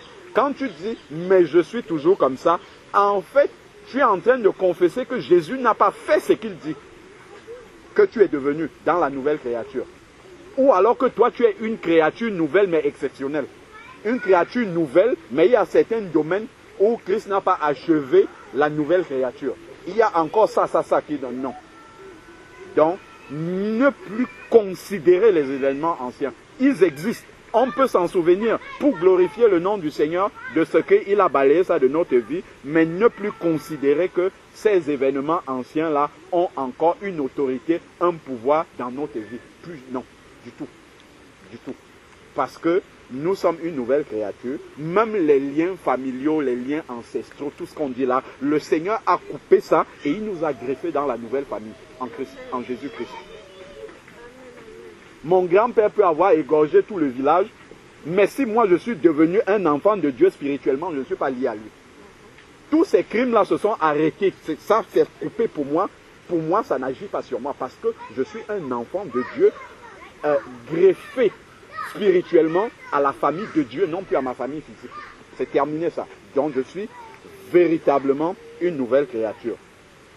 Donc ne considérez plus ce qui est ancien. Bien évidemment, il faut se couper aussi de ce qui est ancien. Si je dis que je suis une nouvelle créature et que mon grand-père allait, je ne sais pas moi, faire le culte des crânes et qu'on me dit d'aller faire ça et je suis un enfant de Dieu, je vais faire ça, il ne faut pas que je sois étonné de ce que ça agisse dans ma vie. Donc, si je dis que je suis vraiment une nouvelle créature et que je ne considère plus les choses anciennes, il ne faut plus aussi que j'ai une communion avec ces choses anciennes, que je tolère encore même le souvenir de ces choses-là. Si c'est dans ma vie, je dois enlever, jeter, éliminer, enlever toutes ces choses-là. Ensuite, il dit maintenant au verset 19, « Voici, je fais une chose nouvelle. » Le nouveau n'est pas fait avec l'ancien pour Dieu. Pas du tout. S'il dit qu'il fait une chose nouvelle, c'est qu'il part vraiment de ex nihilo, donc de rien du tout, et il fait une chose totalement nouvelle. Et ce que nous lisons ici, c'est écrit, mais il faut le prendre par la foi. Il faut accepter ça là par la foi. C'est pour cela que le Seigneur nous dit bien que par la foi, le bouclier de la foi qui peut éteindre tous les traits enflammés de l'ennemi. Si j'ai pris cette parole-là par la foi, si je vois quelque chose de ma vie ancienne qui se manifeste, ok, je vais dire, ah, là, il faut que je travaille encore, mais je ne vais pas dire Dieu n'a pas tout changé. Je ne vais pas dire, ah, ça c'est encore là. Non, c'est que je n'ai pas compris que j'ai déjà la victoire sur cette chose-là. Que je peux prendre autorité pour que ça, là, cette manière de marcher qui était avant dans ma vie et qui ne glorifiait pas Dieu, je peux maintenant vivre sans cette chose-là. Je peux réussir à ne plus tomber dans ce péché-là parce que la puissance du Saint-Esprit agit en moi maintenant et je suis mort au péché. Le péché n'a plus d'autorité sur ma vie. Et je peux le confesser et avoir cette victoire parce que je crois que le péché n'a plus d'autorité sur ma vie. Mais si je dis, oh, quand je prie, Seigneur, aie pitié de moi, pauvre pécheur que je suis. Mais oui, quand je serai devant le péché, je serai désarmé. Parce que dans ma pensée, j'ai déjà admis que je suis un pauvre pécheur qui suis dans la défaite devant le péché. Mais si je dis, je confesse de ma bouche et je crois dans mon cœur, Seigneur, tu m'as délivré de la puissance du péché. Le péché qui est une puissance de mort n'a plus aucune autorité dans ma vie. Je le crois parce que ton esprit vit en moi. C'est ça qui va se manifester. Le jour où je vais tomber, je ne vais pas rester là-dessus. Je vais dire, Seigneur, pardonne-moi, je suis encore tombé, mais c'est ma responsabilité parce que je sais que j'ai tout. Tu m'as tout donné pour avoir la victoire. Seigneur, permets-moi la prochaine fois de ne plus tomber parce que je sais que je peux ne plus tomber. Parce que j'ai toutes les armes de mon côté, tu m'as équipé pour ne plus tomber. Et c'est comme ça, en fait, que on va commencer à voir la victoire dans les différents domaines de notre vie. On va voir vraiment les promesses de Dieu s'accomplir de plus en plus dans nos vies parce qu'on a pris les paroles de Dieu au mot par la foi et on n'a pas mis de doute là-dessus. Tu vois, souvent, tu vois des enfants de Dieu qui confessent la victoire, qui sont pleinement joyeux, ainsi de suite. Tu vas te dire, mais comment? On est tous ensemble, non? On est tous dans... Le frère, la sœur a aussi des combats. S'il te raconte même ces combats, tu peux dire, oula, si moi j'avais ces combats-là, je ne sais pas si je serais encore chrétien. Mais qu'est-ce qui le fait tenir? C'est parce qu'il a la foi, tout simplement. C'est parce qu'il croit que malgré tous ces combats-là, malgré même parfois il chute, il ne fait pas la volonté de Dieu, il sait quand même que Dieu a dit qu'il peut avoir la victoire. Donc s'il s'accroche au Seigneur, s'il prend appui vraiment sur Jésus, le Seigneur Jésus-Christ est le rocher inébranlable de tous les siècles. S'il s'appuie dessus, il aura la victoire complète. Et c'est ça qui l'encourage. C'est ça qui fait qu'il puisse témoigner toujours positivement. C'est ça qui fait que tu le vois toujours encouragé malgré les épreuves dans lesquelles il est. Tu vois? Donc c'est vraiment cette foi dans la parole de Dieu qui fait la différence entre les différents, l'épanouissement spirituel entre les différents enfants de Dieu. Ça, c'est très très important, la foi dans la parole du Seigneur. Voici, je fais une chose nouvelle. Pour moi aussi, tu fais une chose nouvelle. Il dit ça pour tout le monde, mais on doit se l'approprier personnellement. Seigneur, pour moi aussi, tu as fait une chose nouvelle. Je le prends par la foi et je crois que toute chose est vraiment nouveau dans ma vie parce que tu l'as dit, c'est vrai. Parce que Seigneur, toi tu as dit ça, c'est vrai. Je le prends par la foi. Parce que tu n'es pas un homme pour mentir. Alors ensuite il dit, elle est maintenant en germe. ne la reconnaîtrez-vous pas? Le Seigneur va nous faire reconnaître dans notre propre vie quand on vient vraiment, comme tu disais tout à l'heure, sur l'autel, en lui déposant notre vie complètement, en disant Seigneur, je lâche prise, j'abandonne tout, je te laisse diriger ma vie. Nous allons reconnaître le changement dans notre vie. Nous-mêmes, nous allons témoigner qu'il y a eu ça qui a changé, il y a eu ça qui a changé, il y a eu ça, même dans ma pensée, même dans mon cœur. Avant, j'avais des pensées, je ne sais pas moi, d'hypocrisie, tout ça. Maintenant, quand ça vient, c'est de la haine. Je ne peux plus supporter de rester avec ça.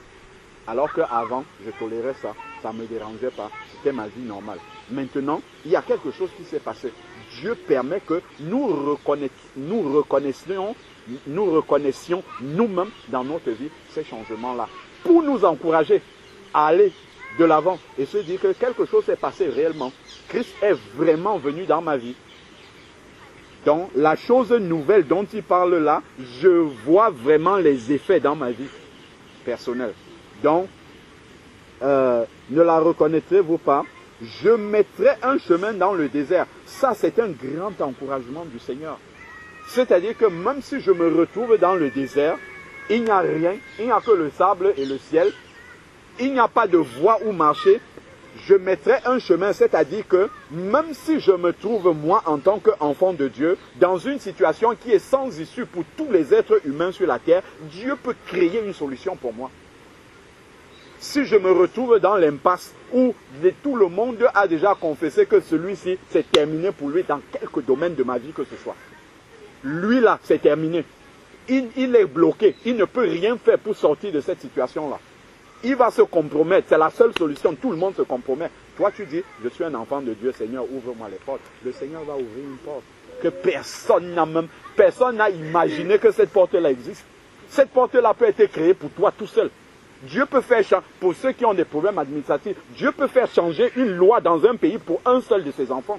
Une fois que toi, tu passes par cette loi-là, tu obtiens ce qu'on doit te donner après, la loi n'existe plus. Dieu est capable de le faire. J'étais surpris encore aujourd'hui, je méditais dans Jérémie et je vois Dieu appelle Nebuchadnezzar son serviteur. Emmanuel Macron, c'est un serviteur de Dieu, il ne sait pas. Il ne le sait pas. Il n'est pas serviteur comme nous. Mais il est au service de Dieu, c'est ça que ça veut dire. C'est-à-dire qu'il est au service de la volonté de Dieu. Si Dieu décide que ici, dans ce pays-ci, j'ai décidé qu'il va se passer ça, le président ne peut rien dire. Il ne peut que ratifier cette chose-là et ça se passera. Donc, c'est la confiance vraiment que nous devons avoir au Seigneur, que même si je suis dans une situation de désert, il ne faut pas que mes yeux soient impressionnés. Parce que c'est ça, l'essence nous renvoie une vérité qui n'est pas la réalité de Dieu. La réalité de Dieu, elle est spirituelle.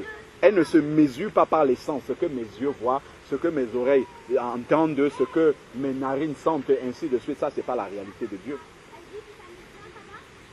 La réalité de Dieu, c'est sa parole. C'est ce qu'il a dit dans sa parole.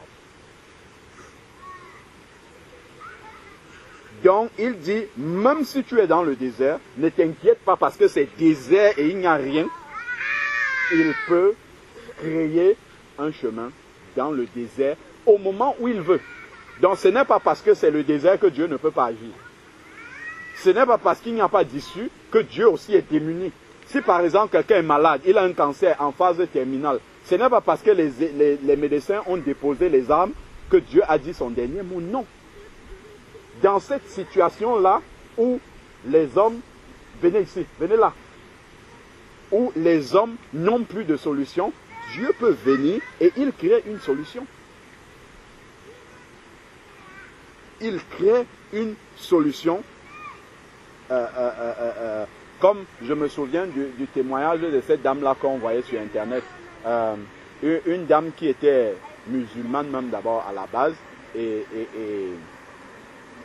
et Dieu a accompli un miracle dans son foyer. Elle avait son mari qui la bastonnait, sa belle famille, tout ça, ainsi de suite. Mais elle restait toujours soumise comme ça de bon cœur à son mari et tout. Et après, sa belle famille la maltraitait beaucoup parce qu'elle n'avait pas d'enfant. Après, un jour, elle annonce à son mari qu'elle a un retard. Le mari commence à rigoler, il dit, attends, toi, c'est une là. Et il l'amène à l'hôpital. Et il la présente à l'hôpital comme étant sa domestique. il dit à l'hôpital, aux sages-femmes, examiner ma domestique. Je suis allé la prendre au village pour venir faire les travaux domestiques à la maison. Et elle vient et dit qu'elle m'a ramené une grossesse. Donc c'est comme ça qu'il présente la chose. Et donc, la sage-femme va maintenant l'examiner et constate qu'elle est vraiment enceinte. Et la sage-femme, quand elle vient parler à la femme avant que le mari ne revienne, elle lui dit, toi aussi, on te prend au village pour venir faire le travail. Toi, tu viens tomber enceinte, ça va chauffer pour toi et tout. Elle ne savait pas en fait que ça, c'est un vrai témoignage, c'est une victoire. Et donc maintenant, le mari arrive, on lui dit que, oh monsieur, vraiment, votre dame là, elle est enceinte vraiment. Le mari dit quoi? Lui, si elle est enceinte. Et qu'est-ce qui s'était passé? Quand on fait l'échographie, la femme n'avait pas de trompe du tout. Il n'avait même pas d'utérus, quelque chose comme ça. Et quand on fait l'échographie, dans l'échographie, on voit une main, parce que l'enfant ne pouvait pas tenir, il n'y a pas les organes naturels pour bloquer l'enfant dans le ventre. Et on voit, il y a une main comme ça qui tient l'enfant dans le ventre. Cette main-là, personne, aucun médecin, c'est en Côte d'Ivoire, aucun médecin ne peut dire qu'est-ce que cette main-là fait et tient cet enfant-là dans le ventre. La dame, elle a 15 enfants aujourd'hui. Voilà une situation de désert où Dieu crée un chemin. C'est une solution qui n'existe pas humainement. Mais pour son enfant, et cette dame-là s'est convertie, après elle est devenue chrétienne. C'était une musulmane. Donc, en fait, c'est pour dire que si Dieu veut faire quelque chose dans une vie, quel que soit ce que les hommes ont l'habitude de faire, et qui, si ça ne marche pas, on ne sait plus quoi faire, on prononce une sentence définitive. Dieu, pour ses enfants, est capable, même si c'est le désert, de créer un chemin. Et il faut que nous marchions avec cette assurance-là, que notre Dieu est capable de faire ces choses-là dans nos vies, et il faut le prendre par la foi. Et c'est ça qui va nous encourager quand nous traversons des situations difficiles, des situations humainement impossible de solution, on ne voit pas d'issue, on ne voit pas comment ça peut se décanter, comment ça peut se débloquer. Ce sont ces versets-là qui vont nous encourager. Par la foi, toujours. Et des fleuves dans la terre aride. La terre aride n'est pas censée être humide, ainsi de suite, mais Dieu dit qu'il est capable, la terre est aride, il ne dit pas qu'il est capable de l'arroser avec un peu d'eau, il dit qu'il est capable de créer des fleuves dans la terre aride. Donc, ce sont des versets vraiment déjà qui balaient complètement les échecs de notre vie passée. Ne vous souvenez plus des événements passés. Et maintenant, dans la nouvelle vie qui arrive, malgré les épreuves, les tribulations, le désert qu'il y a, Dieu est capable d'apporter ses solutions à lui. Et tout ce que nous avons à faire, c'est d'attacher foi dans cette parole. Donc, vraiment, voilà les quelques paroles d'encouragement personnellement qui me sont venues à cœur par rapport à ton témoignage, pour que vraiment tu saisisses cette victoire-là de manière définitive et que tu avances par la foi dans la parole de Dieu. Amen. Amen. Si quelqu'un a une question, s'il n'y a pas de question, en tout cas moi ce que j'ai encouragé, j'ai entendu de ton témoignage, je suis encouragé à courir pour descendre vite fait là-bas en bas et régler ça. Là, je suis motivé maintenant à descendre. Je sais que même s'il pleut, même s'il neige, même si quel temps commence à arriver là, je suis motivé à descendre là-bas pour que ça soit réglé.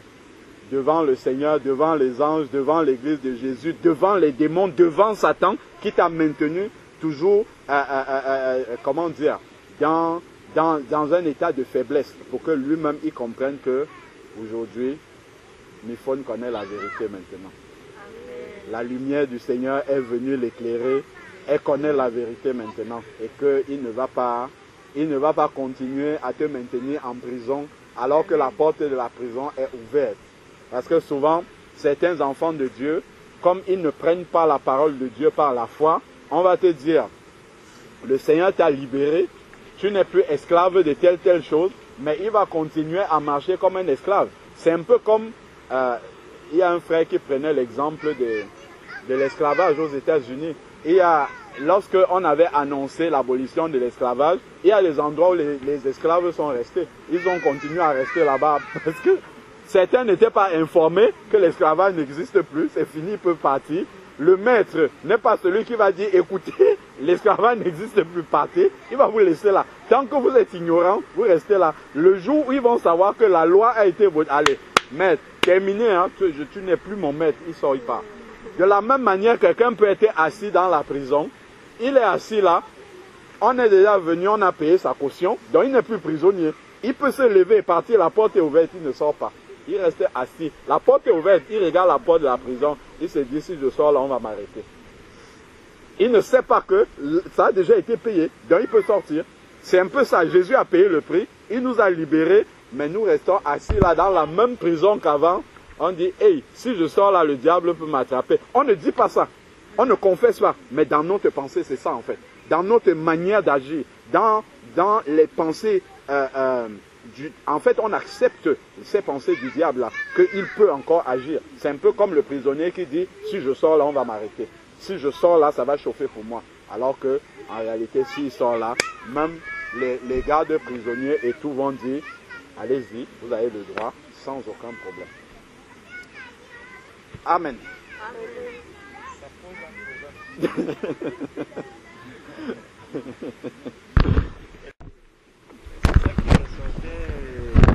Moi, c'est ça qui m'a touché dans son témoignage. Et quand elle parlait, je voyais quelqu'un qui n'avait pas la paix. Parce que durant toute sa marche, même quand on l'a amené à rencontrer Jésus et que cela ne venait pas de son cœur, cela n'était pas un engagement qu'elle avait pris parce que c'était le Dieu des autres, le Dieu de ses parents, parce que c'est l'expression qu'elle a utilisée, c'était le Dieu de ses parents. En fait, elle est demeurée sans paix. Et c'est comme ça que tous ceux qui sont dans le monde n'ont pas la paix. Parce que quand quelqu'un n'a pas Jésus-Christ et ne sait pas approcher de ce Christ, n'a pas connu ce Christ, n'a pas accepté Christ, cette personne n'aura jamais la paix. C'est pour ça qu'on va voir des personnes des suicides se multiplier dans le monde. C'est pour ça qu'on va voir des personnes déprimées dans le monde. En fait, tout ça vient du fait que les gens n'ont pas la paix.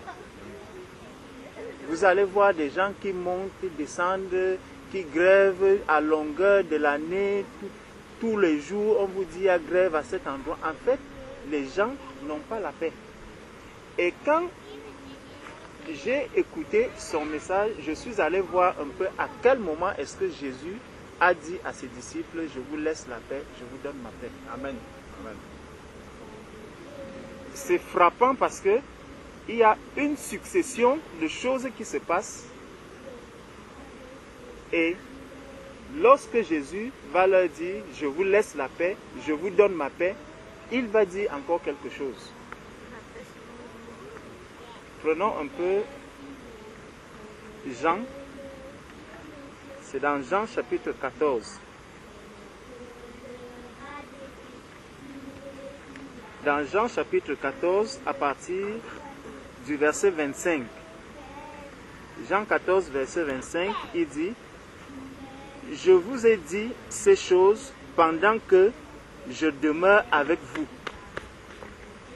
26. « Mais le consolateur, l'Esprit Saint, que le Père enverra en mon nom, vous enseignera toutes choses et vous rappellera tout ce que je vous ai dit. » Donc, il annonce déjà le Saint-Esprit à ces personnes. Il leur dit, le Saint-Esprit viendra en vous parce que c'est lui le consolateur. Pourquoi est-ce qu'il viendra consoler? Il va vous consoler de quoi? Parce que vous n'avez pas la paix jusqu'aujourd'hui. Parce que vous n'aurez pas, ceux qui n'ont pas reçu le Saint-Esprit n'ont pas la paix et ne connaissent pas Christ. Ils n'ont pas le Saint-Esprit qui peut les consoler. C'est pour cela que les gens se suicident. C'est pour ça que quelqu'un va dire, je crois en Dieu, je fais ceci, je fais des œuvres, je fais ceci. Mais celui-là n'a pas la paix. Pourquoi? Parce non seulement il n'a pas le Saint-Esprit, mais il ne sait pas exactement qui est même Jésus-Christ. Jésus était sur la terre avec ses disciples, avec toutes ces personnes. Puisqu'il était physiquement avec eux, il voyait comment il n'avait pas la paix. Bien qu'étant avec eux physiquement, Pierre est là, il voit de l'eau, il me voit en train de marcher sur l'eau. Dès que son pied, il dit, hey, je vais tomber.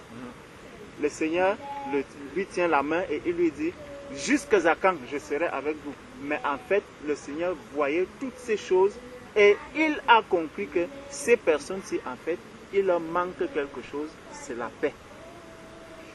Et Jésus-Christ, donc, lorsqu'il a déjà parlé, il leur a parlé d'un consolateur, du Saint-Esprit au verset 27, il va donc dire, je vous laisse la paix. Je vous donne ma paix. Pas la paix de quelqu'un d'autre. Je vous laisse la paix. Je vous donne ma paix. Donc, quelqu'un qui n'a pas encore Christ, quelqu'un qui n'a pas encore rencontré véritablement Christ, quelqu'un qui parle de Christ, des autres, donc du Christ et des parents, parce que mes parents ont été chrétiens, parce que mes parents m'ont parlé d'un certain Jésus-Christ, alors moi aussi, j'adhère à ce Christ que mes parents ont connu. Je n'aurai jamais la paix en Jésus-Christ. Et la vie que je vais même vivre ne pourra pas édifier ni même amener quelqu'un à se rapprocher de ce Jésus-Christ. Parce que quand tu donnes ton témoignage aujourd'hui, quelqu'un qui l'entend, il va se dire, mais il y a quand même quelque chose aussi dans ma vie. C'est que moi-même, en marchant, en avançant, je ne vois pas, je me revois dans la vie, dans son ancienne vie en fait. Je me revois dans son ancienne vie où elle faisait des choses par hypocrisie, elle essayait de montrer un bon visage aux hommes, alors qu'en fait, dans son cœur, il n'y avait pas la paix. Tu traversais des épreuves et ces épreuves, tu les prenais vraiment comme un châtiment. Pour toi, ce n'était pas quelque chose qui pouvait te réjouir. Tu ne pouvais pas être tranquille.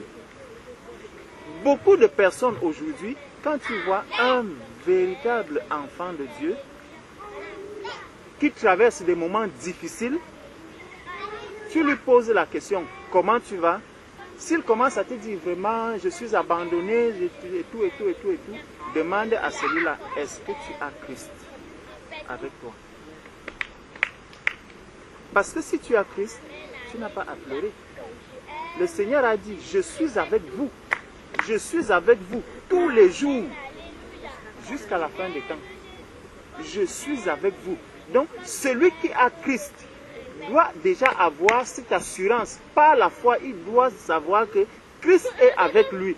Donc, rien ne peut m'arriver sans que le Seigneur ne soit au contrôle, sans que le Seigneur ne le sache, parce que rien ne va surprendre le Seigneur.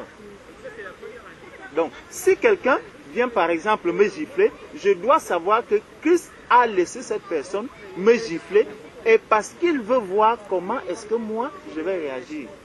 Si je suis en paix lorsqu'on me gifle, qu'est-ce que je vais faire? Je vais me réjouir de la gifle. Parce que si je ne suis pas en paix quand on te gifle, qu'est-ce que tu vas faire? Tu vas sentir mal. Tu vas sentir mal et tu vas chercher à réagir. Mais par contre, dans le monde, c'est comme si à la fin du mois, on te donne un salaire. Quand on te donne le salaire, tu as la paix. Oui, tu as la paix, tu te réjouis. Hein? Même si le salaire n'est pas grand, mais au moins quand ce salaire arrive, tu es dans la paix. Tu te dis, ah, enfin, je vais quand même pouvoir manger un grec. Je vais quand même pouvoir manger un lapin sauté. Au moins ça, tu as la paix. La paix est dans ton cœur. Donc quand Christ lui il dit, je vous donne ma paix, je vous laisse ma paix. Ça veut donc dire que toutes les souffrances, dans toutes ces souffrances-là, je dois avoir la paix. Je dois être en paix. Amen. Tu comprends un peu ma soeur? Donc dans toute situation, je dois avoir la paix. J'ai vécu une scène ce matin. Je suis sorti et en rentrant à pied, je vois des véhicules qui se sont garés et ces véhicules étaient garés sur un passage des handicapés, sur une voie des handicapés. Alors un handicapé est arrivé, il avait le tag, il y avait 3 véhicules. Il a pris son tag, il a commencé à taguer ces véhicules, taguer. Après, quand je l'ai vu faire cela, je viens vers le monsieur, je dis bonjour monsieur, il me regarde. Je dis bonjour monsieur, excusez-moi, vous voulez déjà me prêcher quoi? Vous voulez déjà me prêcher quoi? Et les gens sont arrivés, il a tagué derrière, il a traversé les véhicules, il est revenu devant, il a encore commencé à taguer. Et les gens commencent à dire, mais il a raison, comment ils viennent aussi se garer? Je dis aux gens, on ne rend pas le mal par le mal. En fait, ce qu'il est en train de faire ne peut pas enseigner celui qui s'est garé là-dessus. Il n'y a aucun enseignement. Parce que si quelqu'un arrive et il te voit en train de taguer sur son véhicule, même si tu es handicapé, ça va créer peut-être des problèmes, peut-être il va te donner une baffle, peut-être il va commencer à t'insulter, ça va dégénérer et ça va créer autre chose. Mais par contre, si tu restes là et tu dis à la personne, vraiment monsieur, quand vous vous garez sur cette place, vous voulez que moi, je roule où? Ça touche la personne. Vous voyez? Et ça nous permet de comprendre qu'en fait, même cet handicapé, lui aussi n'a pas la paix. Il n'a pas la paix. Donc, peu importe la situation, tu peux avoir 2 pieds, tu peux être sur une chaise roulante, tu peux être dans n'importe. Mais si tu n'as pas Christ, tu n'as pas la paix. Et ça se voit parce que lorsque Christ va maintenant dire, je vous laisse la paix, je vous donne ma paix, et il dit, je ne vous la donne pas comme le monde la donne. Ça veut donc dire, il y a plusieurs paix. Il y a la paix qui vient de Christ et il y a la paix que le monde va donner. La paix que le monde va donner, c'est une paix qui est non seulement éphémère, mais une paix qui, en fait, ne donne même pas la paix, qui n'est même pas une paix, en réalité. C'est un semblant de paix, mais une paix dans laquelle on va se soumettre par crainte, par peur, parce qu'on craint des représailles. On va se dire, ah, moi, je suis en paix avec la police. Non, je veux avoir la paix avec la police. Alors, je vais me mettre en règle. Alors, je vais payer mon assurance. Alors, je vais faire ceci. Mais en réalité, vis-à-vis du Seigneur, je ne vais pas faire ce que le Seigneur me demande parce que je crains une représaille. Mais je dois faire ce que le Seigneur me demande par amour pour le Seigneur et parce que je sais que ce que le Seigneur a fait, lui-même d'abord, il a d'abord suivi, il m'a montré d'abord le premier exemple. C'est comme si, dans le monde, si tu regardes, tu peux te rendre compte que peut-être beaucoup d'assureurs même, leurs véhicules ne sont pas assurés. Peut-être même au milieu des policiers, certains policiers même n'auront pas de véhicules qui sont assurés. Mais il viendra sur ton véhicule, lorsqu'il est au contrôle, il va te demander, monsieur, est-ce que vous avez l'assurance? Pourtant, son véhicule peut-être n'est pas assuré. Or, Christ, lui, il est venu. Quand Christ a donné la paix, lui-même déjà avait déjà la paix. Tu vois un peu? Christ lui-même a déjà la paix. Parce que tout ce que nous voyons autour de nous, on prépare et des armes et des ceci. En fait, ça montre une chose, c'est qu'on n'a pas la paix. On craint quelque chose, c'est que peut-être l'adversaire arrive et comme je ne serai pas armé, donc il peut me prendre peut-être par lâcheté, comme mon frère disait, elle m'a pris par lâcheté. Donc, quelqu'un peut te prendre par lâcheté et tout. Et pour préparer donc cette lâcheté, je fais quoi? Je commence à préparer des armes à gauche, à droite. Mais pour le chrétien, lui, il a la paix. Il a la paix, ça veut dire, nous-mêmes, Christ, en venant sur la terre, était déjà notre paix. C'est ce que la Bible nous dit, que Christ est notre paix. Donc, lui étant déjà sur la terre, était déjà la paix. Et il vient donc nous donner encore Christ. Donc, il vient nous donner la paix. Donc, recevez Christ, recevez la paix. Recevez maintenant celui qui est la paix. Pas la paix que le monde vous donne. Et il va dire que votre cœur ne se trouble point et ne s'alarme point. Pourquoi donc ton cœur va encore s'alarmer de ce que dans le passé je faisais ceci, dans le passé j'étais comme ça, j'avais des craintes, je voyais ma vie, je n'arrivais pas à peut-être prier pour un malade et les yeux du malade s'ouvrent. Si tu pries pour le malade, les yeux ne s'ouvrent pas. Dis gloire à Dieu Seigneur, tu sais pourquoi cet homme est là. J'ai toujours la paix. Je n'ai pas de quoi manger. Seigneur, merci parce que aujourd'hui, toi-même tu me permets de passer cette journée sans manger, vraiment que je sois en paix. Tu vois, donc quand les moments difficiles arrivent, il faut vraiment, c'est là où tu vas montrer que tu as la paix. Ce n'est pas quand le salaire arrive à la fin du mois que tu vas dire non, oh frère, moi je suis en paix. Hein. Non, c'est quand tu vois que le compte est déjà vide. Tu continues à dire frère, comment? Oh frère, ton frère est en paix. Ton frère est en paix, il y a la grâce. Ça va, tout va bien. Là, effectivement, si celui-là de nuit maintenant, il va regarder dans son compte. Il va, hey, le frère, comment il peut dire qu'il est en paix? Comment il peut dire que tout va bien? Alors que quand je le regarde, le compte est à zéro. Le compte est à zéro. Peut-être qu'il est déjà en train de tendre vers moi. Il dit non. Vraiment, je suis en paix. Je suis dans la joie. Tout va bien. Tout va bien parce que je sais que le Seigneur est au contrôle. Amen. Amen. Tu vois? Donc, ton cœur ne doit pas se troubler. Pourquoi que ce soit. Au niveau des études, quand ça ne va pas, sois en paix. Sois en paix. Dis seulement, Seigneur, je fais ce que toi-même tu me demandes de faire. J'ai des cours à apprendre. Je lis mes cours. Seigneur, si tu veux que ça passe, Seigneur, ça va passer. Si tu ne le veux pas, Père, gloire à toi. Je continue seulement ma route. Tu vois, quand les autres vont se mettre à tricher à gauche, à droite, Seigneur, je m'appuie sur toi, je fais ce que j'ai pu apprendre, ce que j'ai fait, je dépose, on me donne un, Seigneur, gloire à Dieu. Amen. Et ça, c'est très difficile. Donc, quand tu vas rentrer de l'épreuve et tu vois, tu restes là, tu te dis, ouais, j'ai très mal travaillé. Mais vraiment, Seigneur, je sais que j'ai appris, mais vraiment, tout est entre tes mains. On appelle, Mifom 2.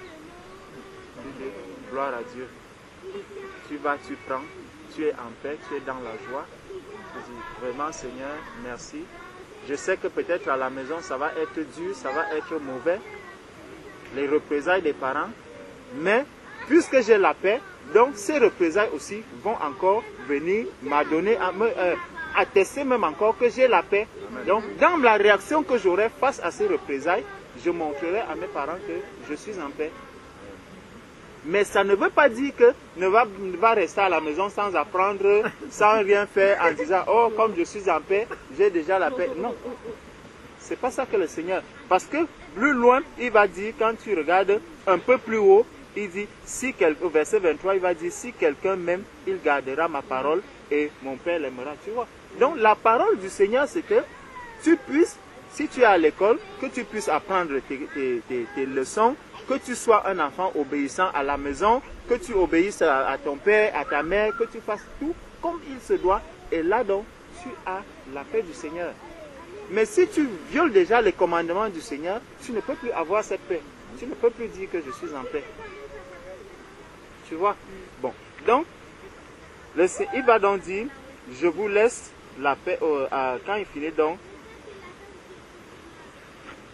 après, verset 28, il dit, vous avez entendu que je vous ai dit, je m'en vais et je reviens vers vous. Si vous m'aimez, vous vous réjouirez de ce que je vais au Père, car le Père est plus grand que moi. Bon. Maintenant, dans Jean chapitre 20, le Seigneur revient maintenant, ça c'était à la résurrection. Le Seigneur revient encore dans Jean chapitre 20, au verset 19. Le soir de ce jour, qui était le premier de la semaine, les portes du lieu où se trouvaient les disciples étant fermées à cause de la crainte. Tu vois? Donc, ils n'avaient pas la paix. Ils craignaient quelque chose. Pourtant, le Seigneur leur a dit, je vous laisse la paix, je vous donne ma paix. Mais, il leur manquait quelque chose. Donc, pour que quelqu'un ait véritablement cette paix, il faut avoir le Saint-Esprit en toi. Il faut avoir le Saint-Esprit. Ce n'est pas parce que tu vas trop lire la Bible que tu vas dire non, je suis en paix. Ce n'est pas parce que tu vas connaître beaucoup de pasteurs que tu vas dire je suis... Non, il faut avoir le Saint-Esprit. Tu as vu, le Seigneur leur a d'abord parlé du Consolateur, du Saint-Esprit. Et après, il va leur dire, je vous laisse la paix, je vous donne ma paix. Donc, il vient maintenant, les disciples ici sont dans la crainte. Ils sont dans la crainte.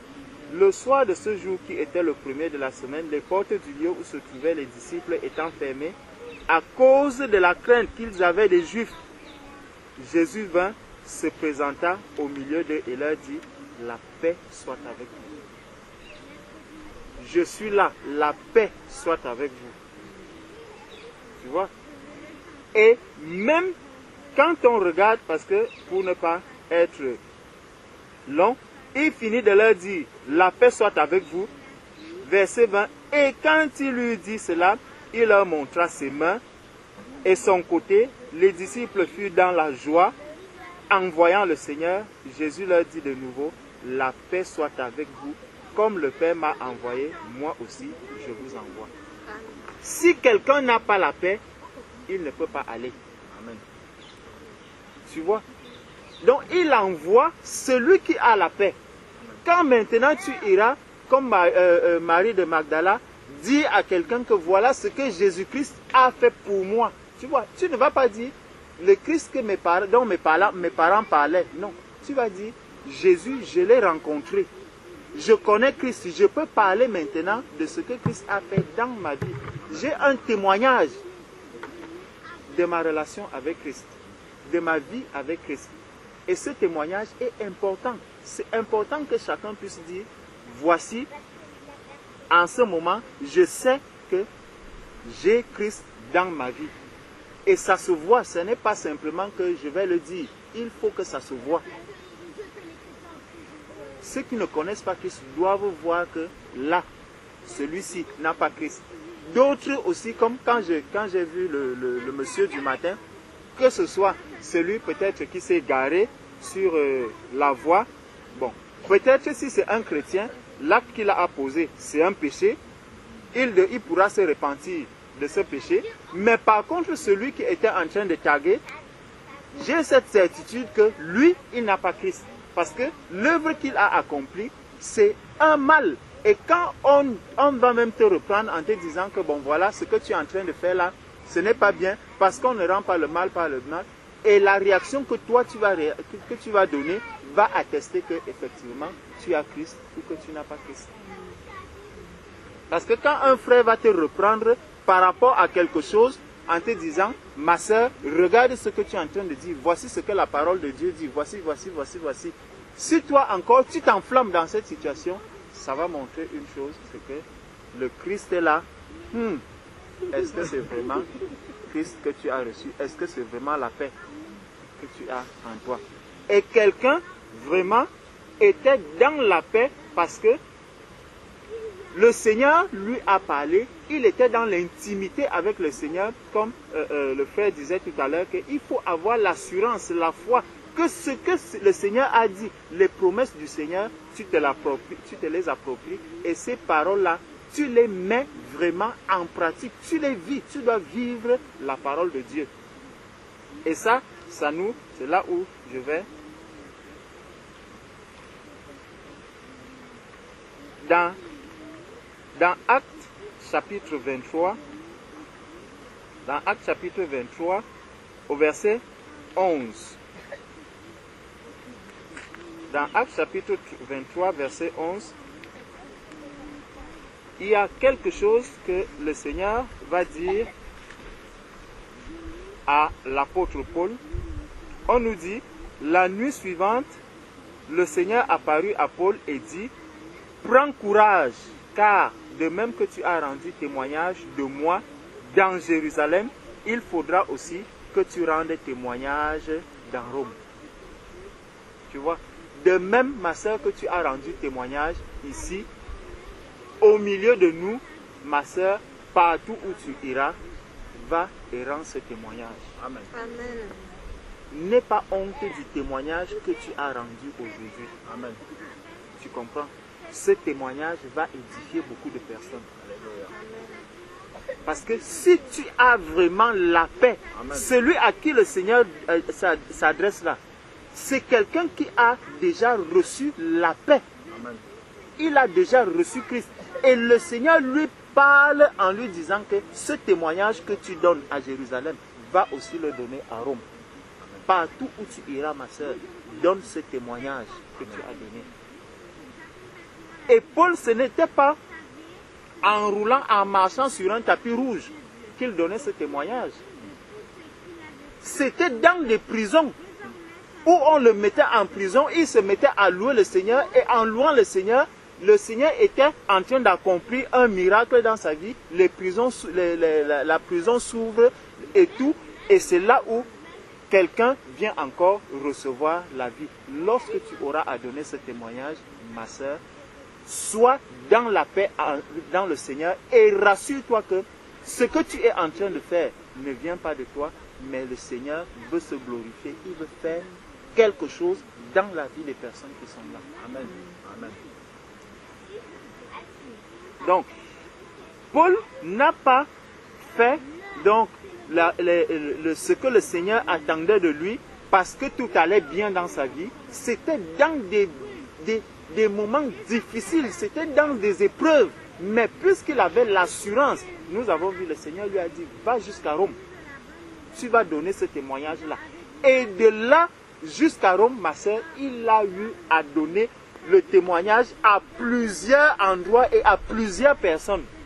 Là où il ne s'imaginait même pas. Mais Paul avait reçu du Seigneur que le témoignage doit être donné à Rome. Donc, peu importe ce qui arrive là, je sais déjà que je vais arriver à Rome et que le témoignage doit être donné à Rome. Tu comprends? Donc, vous me prenez, vous me mettez même dans le poisson maintenant comme Jonas. Je suis sûr, je vais être vomi quelque part et j'arriverai à Rome. C'est pour ça que toutes les paroles qui sont là, quand le frère disait qu'il faut te les approprier, ma soeur, ce sont des paroles que le Seigneur te donne à toi. Et sache que ces paroles doivent s'accomplir dans ta vie. Amen. Qu'il pleuve, qu'il neige, qu'il fasse. On a prié tout à l'heure, il pleuvait. La pluie s'est arrêtée. Tu vois? Donc, c'est vraiment le Seigneur. Fais confiance au Seigneur que vraiment maintenant, je suis devenu un enfant de Dieu, un instrument que le Seigneur utilise pour sa gloire et pour racheter encore les âmes perdues.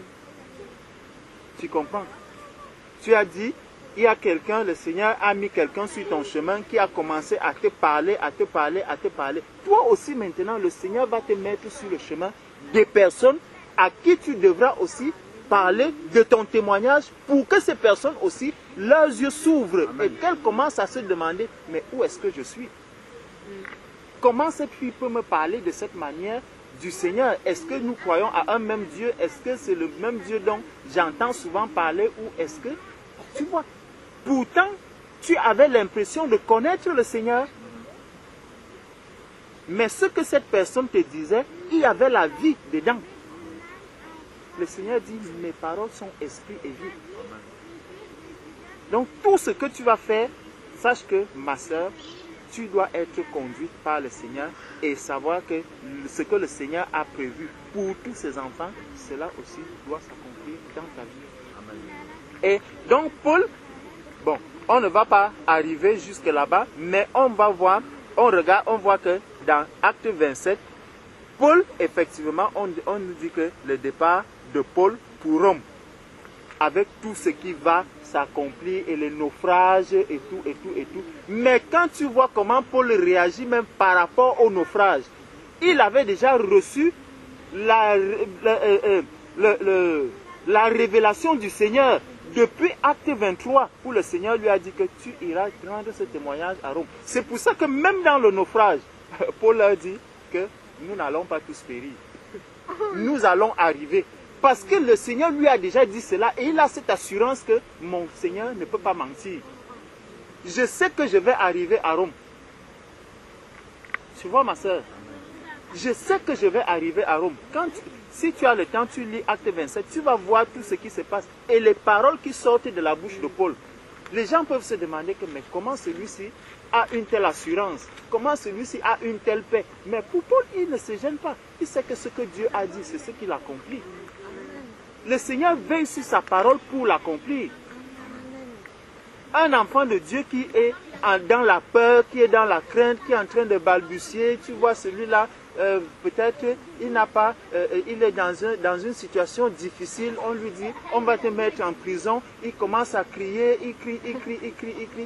Mais non, si je sais que la faute, j'ai commis une faute quand j'étais dans le monde, et que je me suis repenti de cette faute, vous voulez me mettre en prison, si c'est la justice qui dit que non, après avoir commis une faute, tu mérites 3 ans de prison.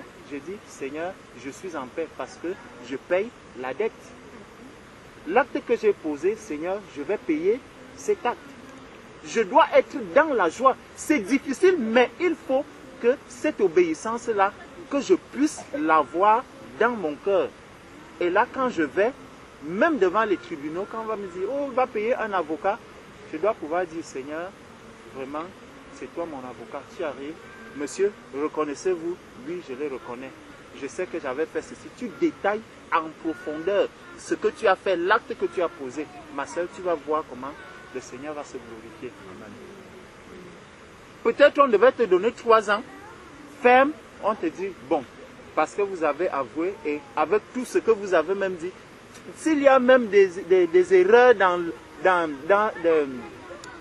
l'acte qu'ils sont en train de donner, tu dis non, ça n'était pas comme ça, ce n'était pas dans la nuit, ce n'était pas vers 23 heures, en fait c'était à 20 heures. Je suis passé peut-être par une fenêtre, je n'ai pas forcé la fenêtre, la fenêtre était entrouverte. Donc j'ai simplement ouvert la fenêtre, je portais des gants, c'est pour ça que vous ne voyez pas mais je t'assure, tu dis tout cela, les policiers même vont rester comme ça, on dit waouh. Jamais entendu. Tu finis de le dire et tu dis, vraiment, je demande pardon, je sais que j'ai mal fait. Je suis aujourd'hui devenu un enfant de Dieu, je vous demande pardon. S'il y a quelqu'un à qui vraiment c'est la faute que j'ai commise a commis du tort, je demande pardon à cette personne. J'accepte la condamnation que vous allez me donner. Non seulement ton procès sera court, parce qu'on ne va plus dire on renvoie à ceci, à cela, à ceci, à cela. Tu dis non, condamnez-moi, je suis prêt, j'accepte la condamnation. On va te dire, bon, la cour se retire et tout. Quand on revient, peut-être 2 mois avec sursis. Toi-même, tu commences à pleurer, tu dis que, hey, comment on peut me relâcher alors que je viens d'avouer une faute? Mais en fait, le Seigneur t'a amené à l'obéissance totale. Tu obéis à Dieu, Dieu fait sa part. Amen. Maintenant, si tu n'obéis pas à Dieu, le Seigneur dit, bon, comme tu veux compter sur toi, reste donc dans l'état où tu es. Et tu n'auras plus la paix. C'est pour ça que nous devons vraiment, vraiment faire confiance au Seigneur et nous abandonner entre les mains du Seigneur. Donc, Paul va maintenant faire tout ce que le Seigneur attendait de lui jusqu'à ce qu'il arrive. Mais je voulais juste nous prendre un acte 23, pas dans acte, pas acte 27, dont on parlait tout à l'heure, plutôt acte 26. Acte 26.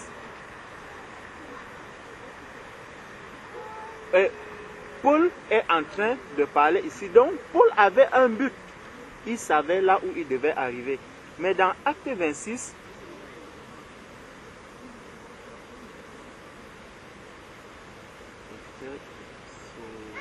voilà. Donc, Paul va donner son témoignage. On nous dit, commençons au verset 10.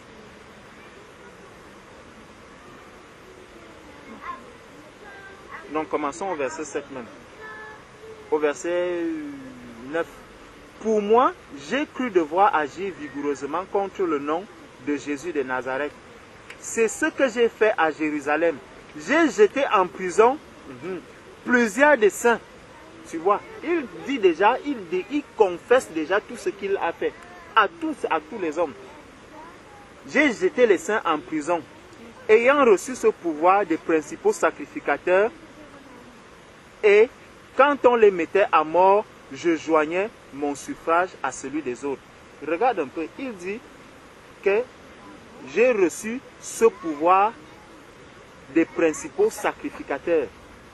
Ça veut dire que pour lui, même ces principaux sacrificateurs-là ne lui font plus peur. Hein. C'est comme si on te confie une mission secrète. On te dit, va faire telle chose. Pour lui, il n'est plus dans une conformation quelconque. Non, il n'est plus prêt à dire que non, vraiment, je l'ai fait de moi-même parce qu'il avait la crainte de quoi que ce soit. Non. Pour lui, il sait que là où je suis là, je suis devenu un enfant de Dieu, j'ai la paix du Seigneur. Donc, je dois dire la vérité et rien que la vérité. La vérité et rien que la vérité. Et quand on les mettait à mort, je joignais mon suffrage à celui des autres. Je les ai souvent châtiés dans toutes les synagogues et je les forçais à blasphémer. Dans mes excès de fureur contre eux, je les persécutais même jusque dans les villes étrangères.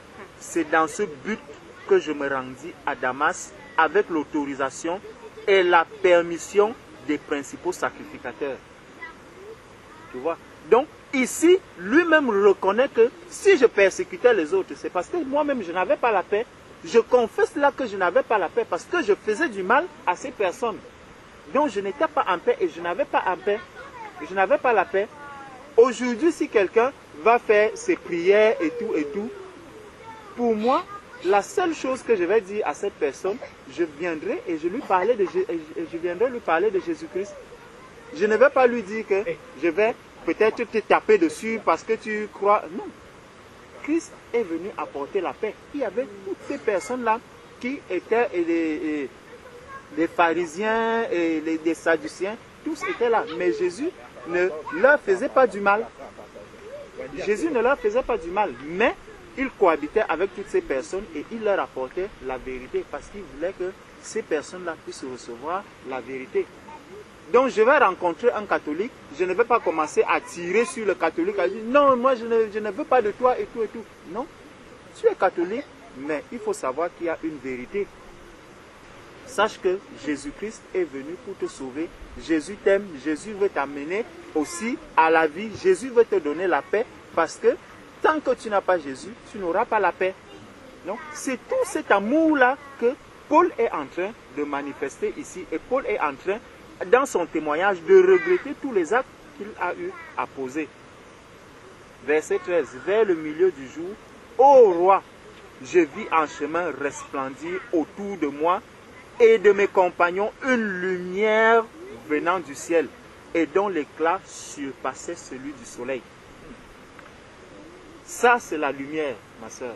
Ça, c'est le Seigneur des Seigneurs qui apporte Amen. La lumière. Celui qui dit qu'il est la source de la lumière. Et il dit, nous sommes devenus aujourd'hui la lumière du monde. Tu dois aller éclairer ceux qui sont autour de toi. Quand ils voient une jeune fille, ils doivent pouvoir voir une différence entre celle qui était là hier et celle qui est là aujourd'hui. Tu dois pouvoir apporter la consolation à ces personnes. Parce que ce n'est pas parce que quelqu'un est tellement bien habillé qu'il n'a pas besoin de la consolation. Hein. Quand tu regardes toutes ces personnes qui se suicident, tu vas voir quelqu'un garer une grosse voiture, il a un beau costume, une belle cravate, la cravate qui veut même couper le cou, mais on te dit que ce monsieur-là s'est jeté d'un pont. Il est allé se suicider, tu te demandes. Pourtant, il avait l'apparence de quelqu'un qui était bien. Mais en fait, il n'avait pas la paix. Donc toutes ces personnes que tu vas voir autour de toi, ne regarde pas l'habillement, ne regarde pas comment la personne se coiffe tous les jours. Non. Celui-là, il peut être comme ça dans cet état, mais pourtant il n'a pas la paix. Il ne dort pas la nuit. Mais toi, tu dois dormir maintenant parce que tu es en paix. Je me repose en paix. Je m'endors et je me repose en paix. Tu es dans la paix en Jésus-Christ maintenant. Cela ne dépend ni de l'argent, ni de ta beauté. Donc, même toi-même, ne dis pas que, oh, je ne m'aimais pas, je ne m'aime pas, je ceci. Non, tu es à l'image du Seigneur. Amen. C'est pour ça que personne ne peut te dire que Jésus a un visage qui est comme ça. Non, puisqu'il nous dit qu'il est avec nous tous les, il est en nous. Donc, il a le visage de la sœur Claire, il a ton visage, il a mon visage. Si tu dis donc que ton visage n'est pas beau, tu diras que le visage de Jésus n'est pas beau. Tu vois? Parce que le Seigneur habite en toi. S'il habite en toi, tu es donc en train de dire qu'en fait, ce Seigneur-là n'a pas un beau visage. Tu vois? Le Seigneur a créé l'homme à son image. Donc si maintenant tu dis à quelqu'un que cet homme-là n'est pas beau, en fait tu es en train de dire que Dieu n'est pas beau. Hein? C'est très grave, c'est quelque chose de très grave. Mais on le néglige, souvent on va voir, non, tel n'est pas beau, tel n'est pas beau, tel n'est pas beau. En fait, il y a quelque chose de très grave que tu es en train de dire là. Si c'est un chrétien, c'est encore pire. Donc, c'est vraiment des choses que nous pouvons faire et prendre à la légère, mais qui peuvent avoir des conséquences très très lourdes dans notre vie. Donc, verset 14, nous tombâmes tous par terre et j'entendis une voix qui me disait en langue hébraïque, Saul, Saul, pourquoi me persécutes-tu? Il te serait dur de regimber contre les aiguillons. Je répondis, qui es-tu, Seigneur? Et le Seigneur dit, je suis Jésus que tu persécutes. Bon, on peut lire tout ce qui est écrit. Je veux juste que on regarde encore la suite à partir du verset 19. En conséquence, roi Agrippa, je n'ai point résisté à la vision céleste. Donc, je n'ai pas résisté à ce que Dieu attendait de moi. Le Seigneur attend de toi quelque chose. Il attend de toi quelque chose. Il a des âmes à sauver à partir de ton témoignage. Amen, sœur. Donc, à ceux de Damas d'abord, puis à Jérusalem, dans toute la Judée, et chez les païens, j'ai prêché la repentance et la conversion à Dieu avec la pratique d'œuvres dignes de la repentance. Voilà pourquoi les Juifs se sont saisis de moi dans le temple et ont tâché de me faire périr. Mais grâce au secours de Dieu, j'ai subsisté jusqu'à ce jour, rendant témoignage devant les petits. C'est ce que dans Actes chapitre 23 qu'on a lu tout à l'heure, où le Seigneur lui disait que prends courage, car de même que tu as rendu témoignage de moi dans Jérusalem, il faut aussi que tu rendes témoignage dans Rome. Donc Paul a la certitude que son témoignage doit être rendu partout où il va, jusqu'à ce qu'il arrive à Rome. Et il vient encore leur dire ici que j'ai rendu ce témoignage. Donc il se réjouit de ce qu'il est en train de faire, l'œuvre du Seigneur. Tu comprends, ma soeur? Lorsque tu seras en train de faire l'œuvre du Seigneur, même si c'est devant qui, tu dois être dans la paix, tu dois te réjouir. Parce que tu sais que tu es en train d'obéir à ton maître. Tu es en train de faire la volonté de ton maître. Donc, verset 22, mais grâce au secours de Dieu, j'ai subsisté jusqu'à ce jour, rendant témoignage devant les petits et les grands, sans m'écarter en rien de ce que les prophètes et Moïse ont déclaré devoir arriver. Savoir que le Christ souffrirait et que ressuscitait le premier d'entre les morts, il annoncerait la lumière au peuple et aux nations. Et donc, on va voir verset 28. Et Agrippa dit à Paul, tu vas bientôt me persuader de devenir chrétien. Tu vois, il a tellement donné un témoignage puissant qu'il lui dit, ton témoignage là, vraiment, je comprends pourquoi le Seigneur t'a dit que va jusqu'à Rome. Parce que ce que tu es en train de faire là, tu veux déjà m'amener à être chrétien. Ma soeur, dis seulement ce que le Seigneur te demande de dire. Donne seulement ton témoignage là où tu dois le donner. Et Agrippa dit à Paul, tu vas... voilà, au verset 27 d'abord, c'est Paul qui va encore dire, crois-tu au prophète, roi Agrippa? Je sais que tu y crois. Tu vois, quand tu donnes ton témoignage, ma soeur, dis à la personne, est-ce que toi, si tu crois vraiment que Jésus peut faire une telle chose dans la vie d'un être? Moi, il a fait dans ma vie. Donc, je suis la preuve vivante de ce que Christ peut transformer un être humain. Christ m'a transformé. Et c'est là où Agrippa va maintenant lui dire que quand j'entends ce que tu dis là, tu veux déjà me persuader à devenir chrétien.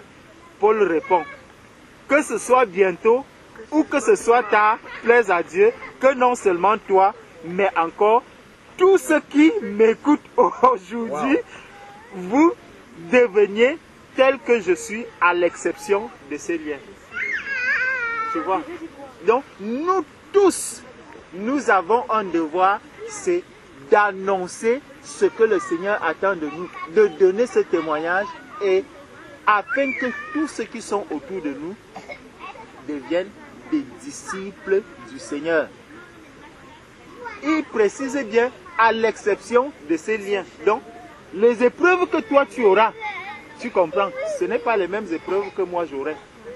Donc, les liens de Paul, ce n'étaient pas les liens de tout le monde. Il y a certains qui vont passer, qui auront des liens, d'autres seront emprisonnés, d'autres vont, chacun aura sa part de souffrance, mais il faut que le témoignage de Christ soit donné. Il faut que ce que Christ t'a demandé de faire, que tu puisses le faire. Si tu n'écoutes donc pas le Seigneur, si tu n'as donc pas l'intimité avec le Seigneur, si tu n'es donc pas chaque jour en communion avec le Seigneur ne pourra pas te parler parce que tes oreilles ne seront pas aiguisées, tu ne seras pas prête à écouter ce que le Seigneur dit. Il faut donc rester dans l'intimité avec le Seigneur, méditer continuellement la parole et être toujours à l'écoute du Seigneur. C'est comme ça que Paul a reçu cette révélation. Et puisqu'il a reçu, il sait que c'est la vérité et c'est ce qui doit s'accomplir dans sa vie. Peu importe qu'il pleuve, qu'il neige, qu'on monte, qu'on descende, il doit arriver à Rome. Et ce que le Seigneur lui a demandé de faire, il le fait fidèlement comme le Seigneur attendait de lui. Amen. Amen. La grandeur, j'ai compris une chose, hein? La grandeur, c'est en dehors, hein? Mais il y a quelque chose qui a attiré mon attention. En fait, comment dire, la grandeur du budget de la défense d'un pays révèle le manque de paix. La grandeur aussi du manque de paix qu'il y a dans ce pays. Allez voir dans tout, vous pouvez voir un pays pauvre, mais vous voyez le budget qu'ils mettent pour la défense. Ça montre le manque de paix qu'il y a pour ce pays-là. Parce qu'on peut voir un pays, on dit, oh, bah, eux, ils n'ont besoin de rien et tout ça. Mais quand tu vois l'argent qu'ils mettent pour la défense, c'est là où tu te rends compte que dans ce pays-ci, il n'y a pas la paix. Amen. Amen.